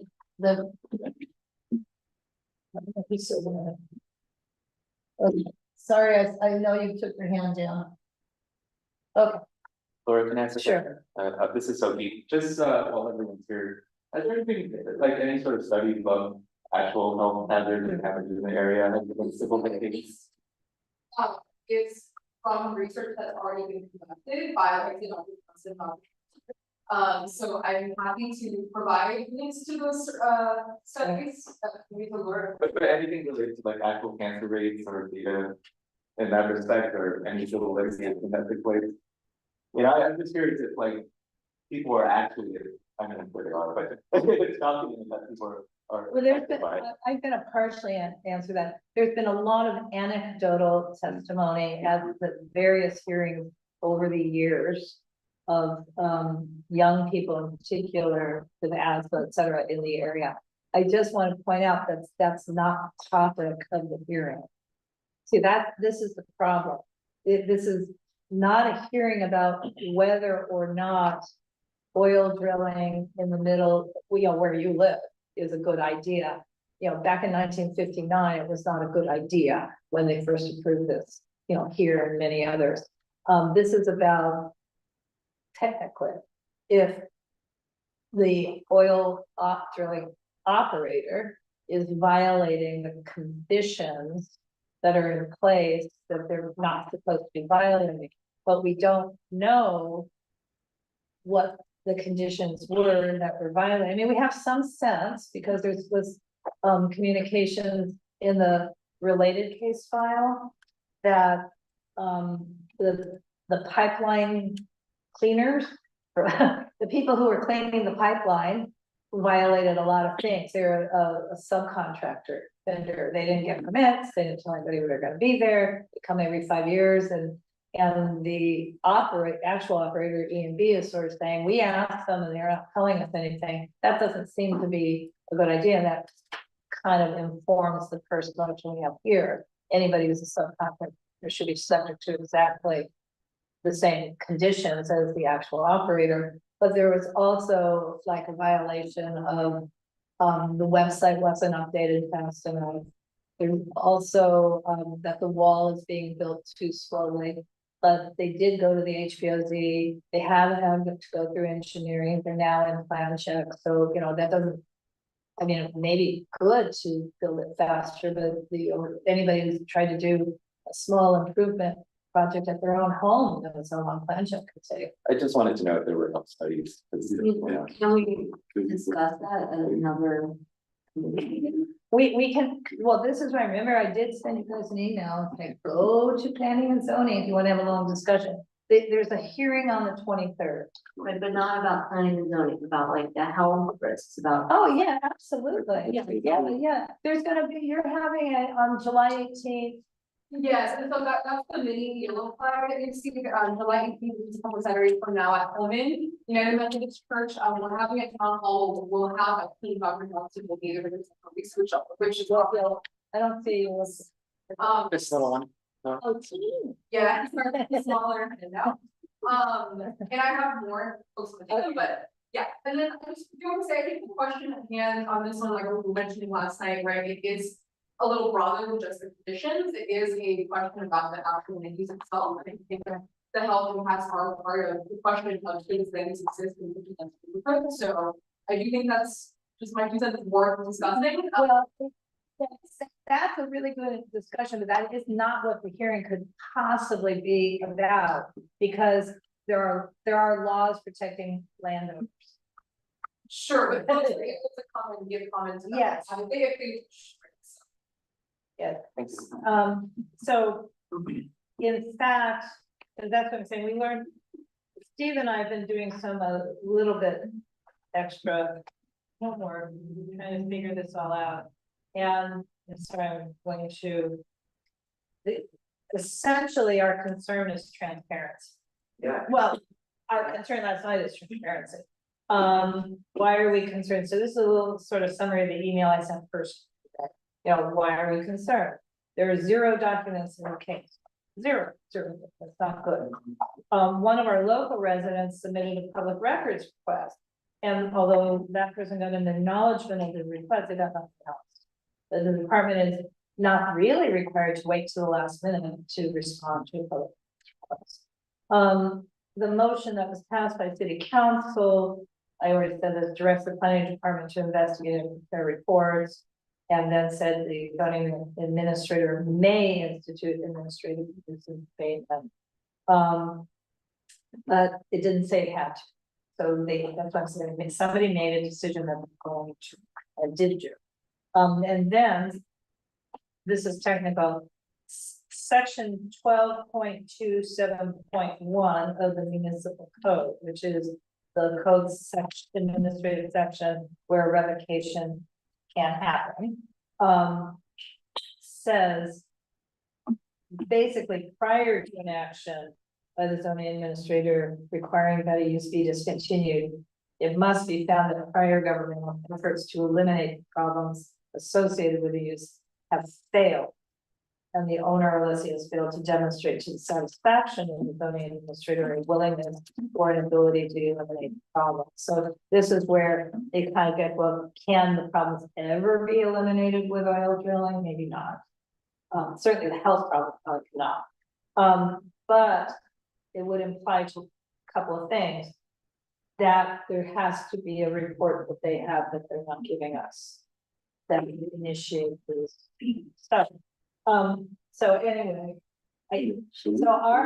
what we have suggested from the committee are 3 motions. We have them in front of you. I know a parliamentarian would say, don't adopt them all at the same time, but maybe in the interest of time, we want to. So the first one that we recommended to the governing board that adopt a community impact statement resolution, really just adopt the position that to reiterate the neighborhood council's position that all compliance mandates must be complied with, all conditions of approval must be complied with, and add to that that any subcontractors working on the site should also be obligated to comply with those conditions. It seems like a no-brainer. The second motion is that we write a strong letter to Councilmember Hutt's team, expressing concern that the neighborhood council was in fact not notified of this action. We're not kept abreast of the information. The information is now being willfully withheld from the community, the neighborhood council, the operator, without sufficient time, because the release is planned for 72 hours before the hearing. There's not enough time for anybody to prepare for a hearing. And we ask that the council person address that issue directly with the neighborhood council and the planning department. And ask that this material be released at least 2 weeks before the hearing, not 72. The third motion is essentially the same thing, only a separate letter directed to the planning department. So we could make that one, this whole one single motion. Sorry, can I just ask for Sure. number 1, didn't we also add something like, and because everybody should do the right thing, right, but why have to give the detail? Shouldn't there be also like added further where it says, or be held accountable or not complying? Well, I will say that if they don't release the information more than 72 hours in advance, and 72 hours later, the zoning administrator tells the oil operator, I'm closing it down tomorrow, that there'd probably be a lawsuit the next day. We taxpayers are not going to be paying money because it does seem like there's not enough transparent. I mean, again, this is not me saying I support the oil drilling.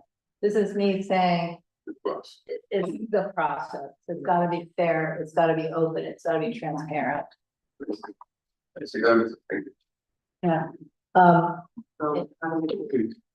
We need a motion. Well, it would. Someone could just move the sheet of paper, as it were. I move this sheet of paper. As it is. Who was the second? And you have your own copy. I will, figure out on the VAC. No, so I put support 3 motions in the agenda packet related to. Yeah. This is not a funding item, so it's a little different, Yeah. Candace, Yes. so Chris, Yes. Elizabeth, Yeah. Hunter, Yes. Laura, Yes. Doc, Yes, Joe, no, sorry. Josh Pierce, yes. Show, Yes. Shanley, Yes. Edward, Yes. I'm a yes, Kareem, Yes.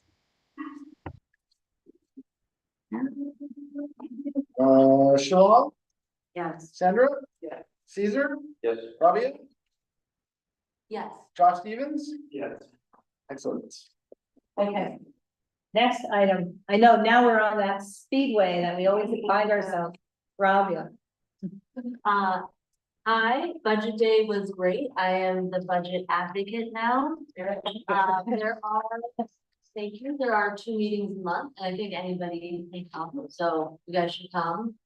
And this is the first time in years that all of the regions have been represented. I think our CD10 didn't have anybody for a few years, so it's me, we can have up to 3.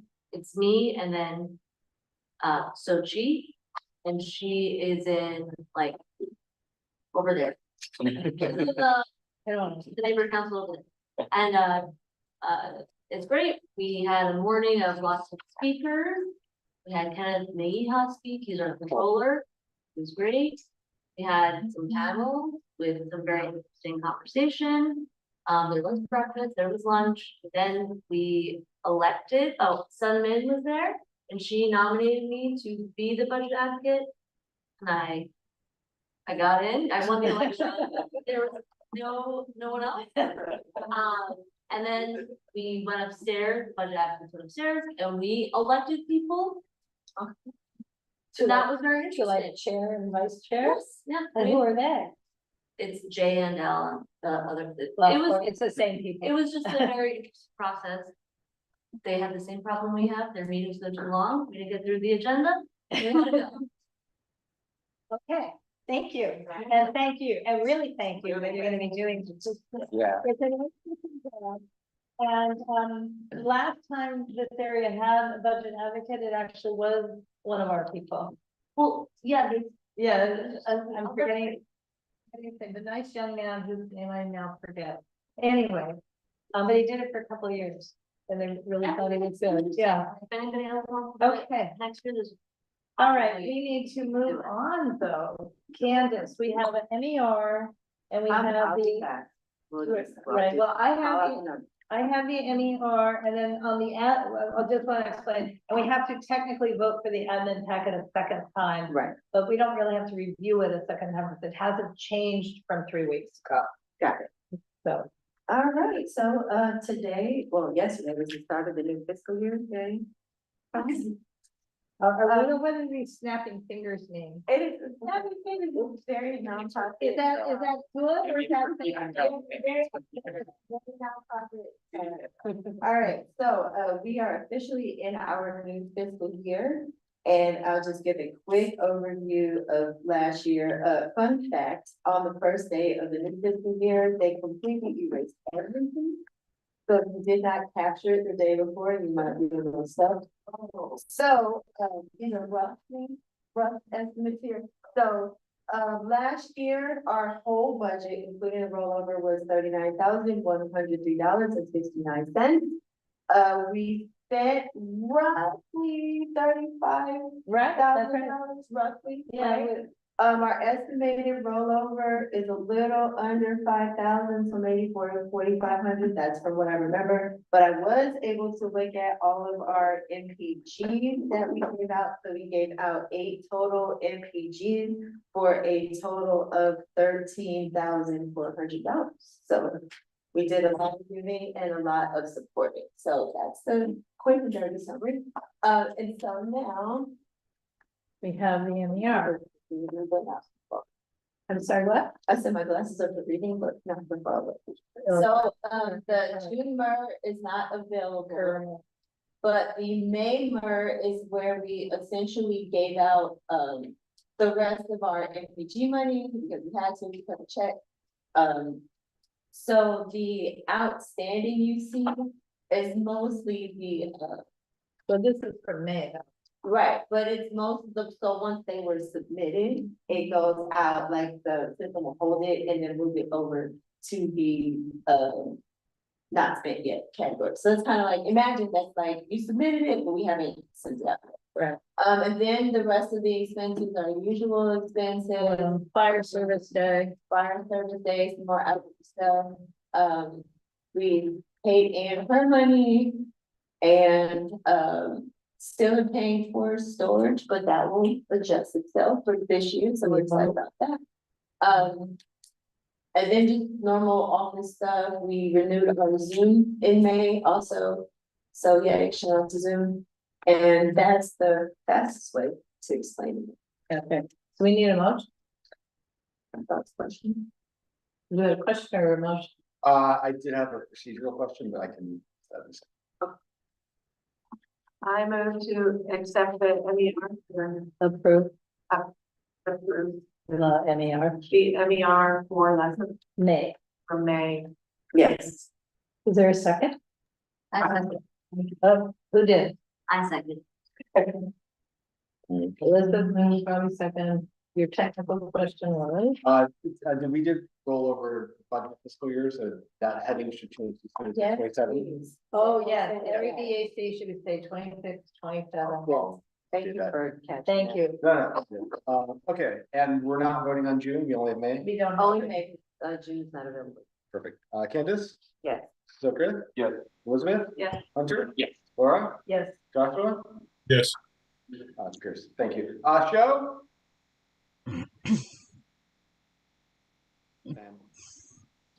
Shannon? Yes. Edward? Yes. I'm a yes. Kareem? Yes.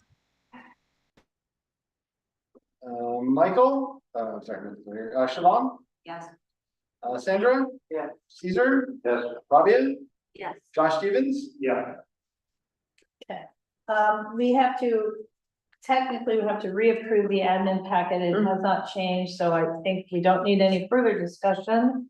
But we do need a motion to, maybe from Candace, to approve the fiscal 2026-2027 admin packet.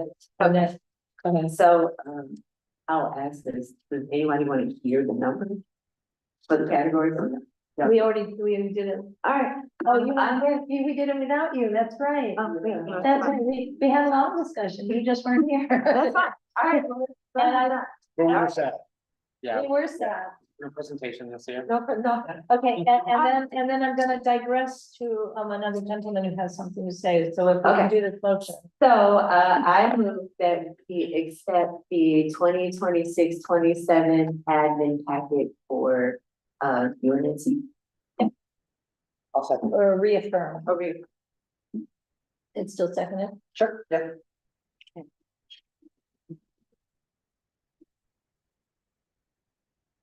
And Alan, I'm sorry, I forgot about you, but I'm not forgetting now, so as soon as we vote, we're gonna have to introduce you. Candace? Yes. Zucker? Yes. Elizabeth? Yes. Hunter? Yes. Laura? Yes. Joshua Pierce? Yes. Show? Shannon? Yes. Edward? Abstain. I'm a yes. Kareem? Yes. Siobhan? Yes. Sandra? Caesar? Yes. Rabia? Josh Stevens? Yes. That is it. Okay, so I'm gonna, we still have stuff to do, but I wanted to introduce Ellen, is it Moret or Murray? You're gonna say more, right? But I'll say more.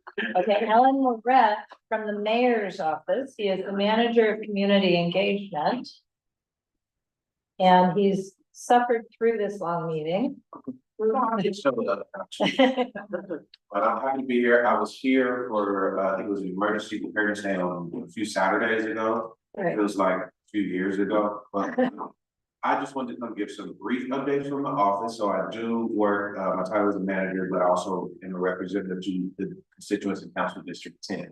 Hence me being here tonight. So I'll just give some brief updates because I know you all were waiting on the mayor's office to get here tonight. I want to talk about the Boyle Heights fire response. So one, Our team has been on the ground, passing out air purifiers to the residents in the area, doing community outreach. Those activities will continue, and that is something that is developing over time, and the mayor's office has been coordinating with several levels of government just to make sure that the constituents and residents in the area are served and communicated with appropriately. We did some outreach to anybody who wanted to volunteer to help us with that outreach. And just hand out air purifiers. Of course, I would extend that to the group here. If you know anyone who's very interested in that, I will make sure you all have my phone number and email before I leave here today.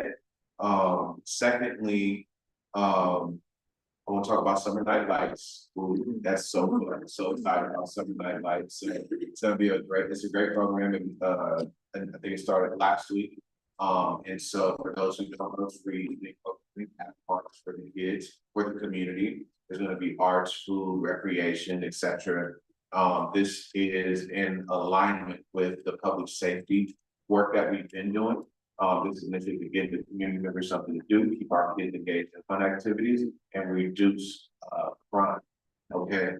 The last thing I want to say is today we had an inside safe operation on Menlo and Olympic on the backside, right across the way from that police department. We will be hosting a community meeting. Has anyone in here ever been to an inside safe community post operation meeting? Okay, good to know. So it's an opportunity for community members to learn more about the inside safe program, learn about the work that we do, and also give community members an opportunity to be our thought partners and how we reclaim our spaces, and also learn how do we engage our unhoused residents and where do they go from the encampments to the motels, what happens next, right? We want to hear that feedback.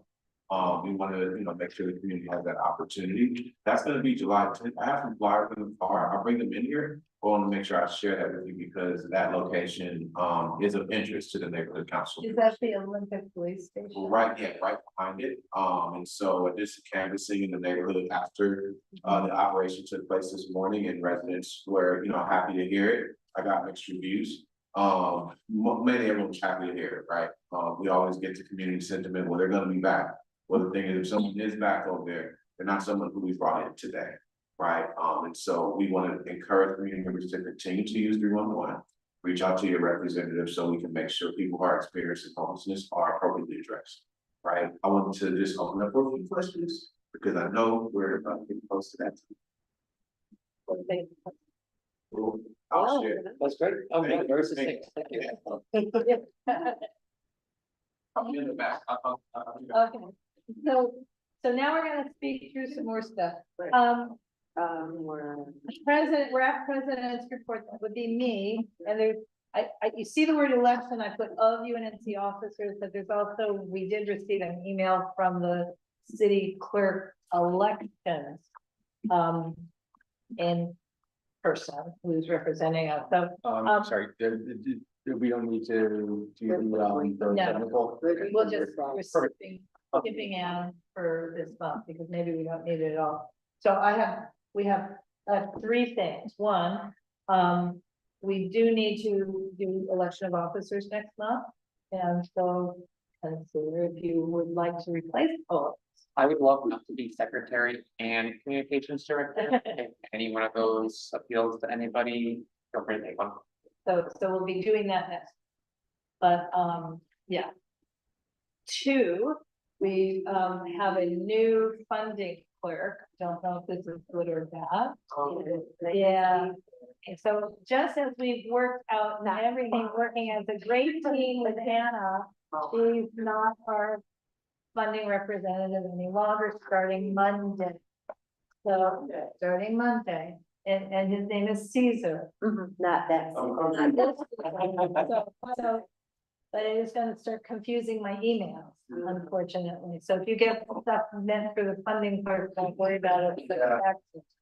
Yeah, not disregard, send back and say Candace or Laura, you didn't send it to the right person.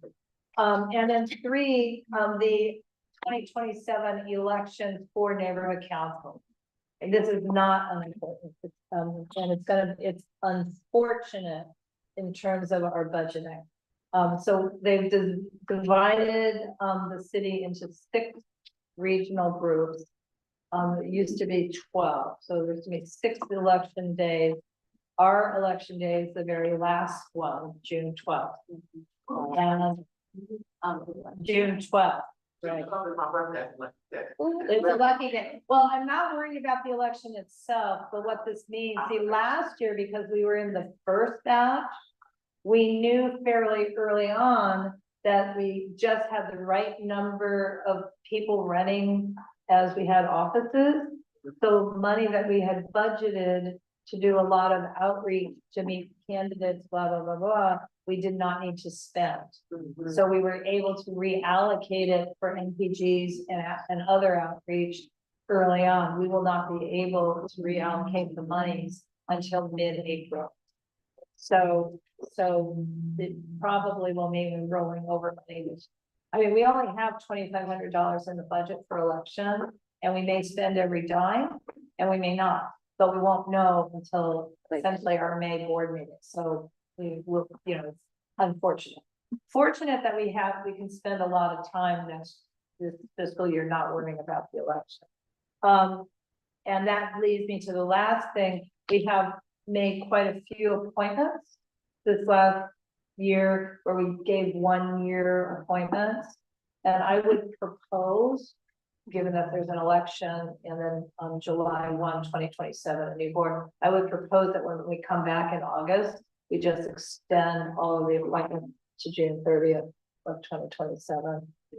And not try and remember who comes up when for another, 1-year appointment. And we can discuss at that time if the people if anyone was appointed to a seat that doesn't expire until 2029, what are we gonna do with that? Or are we gonna keep extending them, or are we gonna make that seat up for election? But we're not gonna decide that today or even necessarily. Okay, that's my president's report.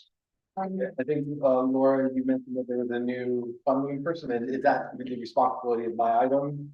Well, no. Oh, There's a new person. This to us deliver bad news. They emailed us. I don't know if he emailed the entire board, if he just emailed the 3 of us. I don't know. But I do know this, it took Anna about a year to, figure out all the nuances. Well, no, to figure out that she could, tell her bosses, she didn't, okay, that like these people are doing good, okay, fine. So anyways, ultimately, we're all gonna have to take new funding training by by August 31st. So if you haven't received an email, you will likely receive an email. If you're gonna receive an email, we'll figure it out. Yeah, it was great, no matter when you took it, I'm not happy. I sent another one of Laura's nasty grams. Even anybody who took the funding training 3 weeks ago, if they didn't provide you the new ones, you have to do it again by the end of August. Not only that, Michael, Candace, and I have to do it again, even though we've taken the other kind of funding training, and ours is good for another year, but apparently. But they extended, they updated some of the processes and some of the rules and the way that you can. Well, there's good reasons for it, but they could have given the people who had just taken the training maybe a little more leeway. They did, it came out on, oh, well, I'll answer the question. I'm being told it was sent out on June 1st and I got forwarded a copy, so I will take what was forwarded to me and send it to all of you. But it doesn't say, like, is it available now? I don't know. Just don't know. I just know that when we went to the training portal online, look, I mean, they kind of wiped out when everyone took it and put in a new date of August 30th as the date it's due. But not happening.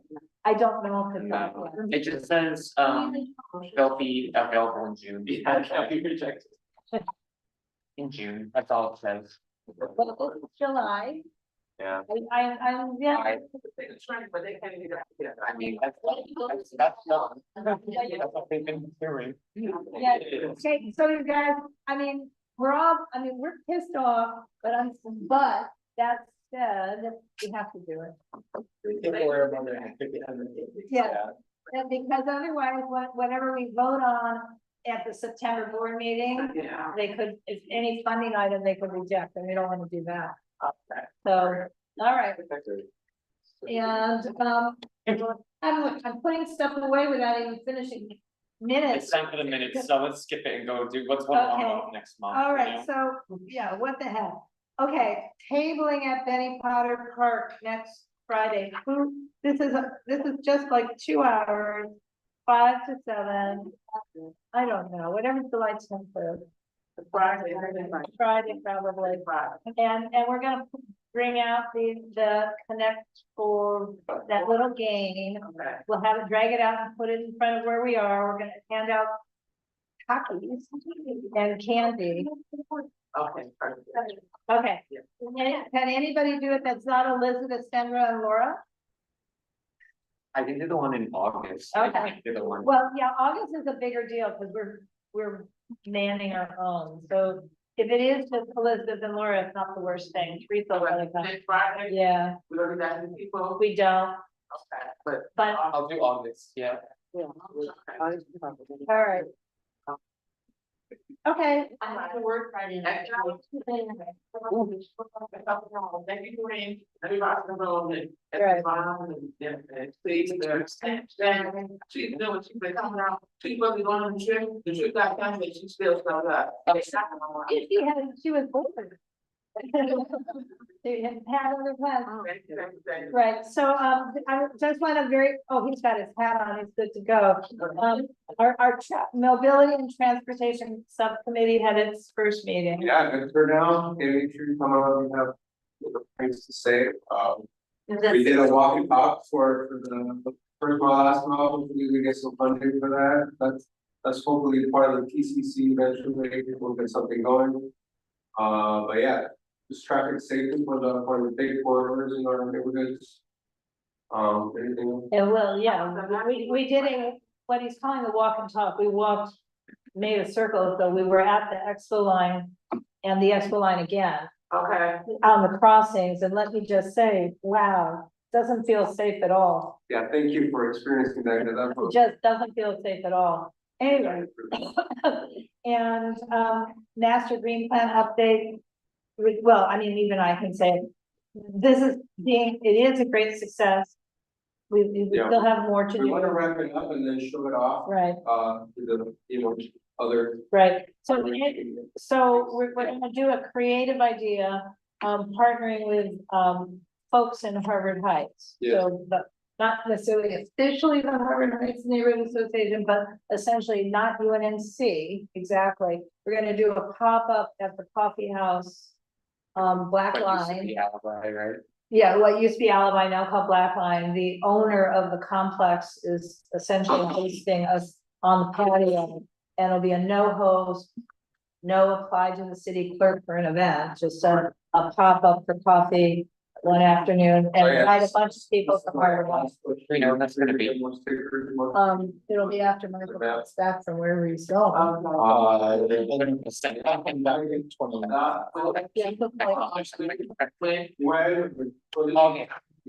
Yeah, the pop-up. I didn't catch the date.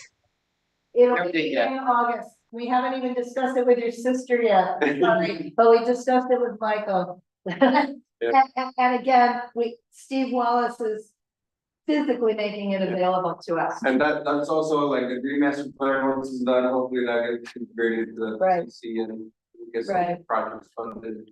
Right, Yeah. so I was gonna say, and I'm talking to the folks in Arlington Heights and seeing if they will also create some sort of pop-up. Yeah. They've been talking about creating something, you know, the core group who runs the non-meeting neighborhood association, but there is a core group, so they got decimated by COVID like everybody else. So, What do you think is the power that the market over there? the farmer's market is in Wellington Square. So no, okay, people are moving. Wait. Very quickly, okay. Bye. I went to the NCSA Neighborhood Commercial Sustainability Alliance meeting last week. They are very determined to slow down or stop the AstroTurf wave that's crossing LA, especially in our public schools. I ran into Ally on the street today, and she said yes, that they put in a big AstroTurf field for the athletes at Dorsey High School. Now, they're getting heavy coverage by industry people who are saying all kinds of things about AstroTurf. But I'm hearing with NCSA from experts who know a whole bunch about the toxic elements of that. So really, it's toxic, it's microplastics, it's not, if you're an athlete, it's not fun to play on. Injuries, and it's super, super hot. You actually have to use water on it to cool it down to make it usable. So you're watering cement basically, and then it gets hot within 20 minutes. So wherever you can, please try that, you know, educate people that AstroTurf is not the answer. That good old fashioned grass, we can do that. There are new hybrids. It's doable. That just keep that in mind. It's ongoing. I don't want to set up a cleanup. If you're available Saturday, July 11th, then I have to go to Texas for 2 weeks. So it's July 11th. I'm going to be there. I talked to Allie this morning again when I saw her, and she says, when we have 6 people who are regularly doing it, and let's say once a month, then she can kick in help. She can find tools for us. She can find things for us, but we really need a core group of people that are willing to do that. So let me know. I also want to contact Seeds of Carver. If anybody's willing to partner with me on contacting that little garden behind. Yeah, I don't Ed think they Carter. still have access to it. Okay, I need to find out how to get that. I'm also have a project when we're tabling for the neighborhood councils, 10% of the people are from our neighborhood council, right? So we need greater done information. We need to be able to say, oh, you're in this neighborhood council, and this is this map, and here, have this map, and this is what neighborhood council will do. Yeah, she made the note. We need to develop that a little bit more. I also, as an ex-candidate, I want to follow up on some of our problems. Like somebody asked me to help him fix the alley gate. That's a project. If anybody wants to learn about that, like how that works, I'd love to partner with you because I'm going to follow up on how to fix an alley gate. That's all. And I want to change the orientation. Thanks for your time. Yeah, right, but we need to talk about it because our problem in this room, we have a great relationship, but we cannot put chairs there. Okay, all right. Yeah, we have to figure out how to work it with the owl. Okay. That's it. Okay, we are. Thank you. Have a good night.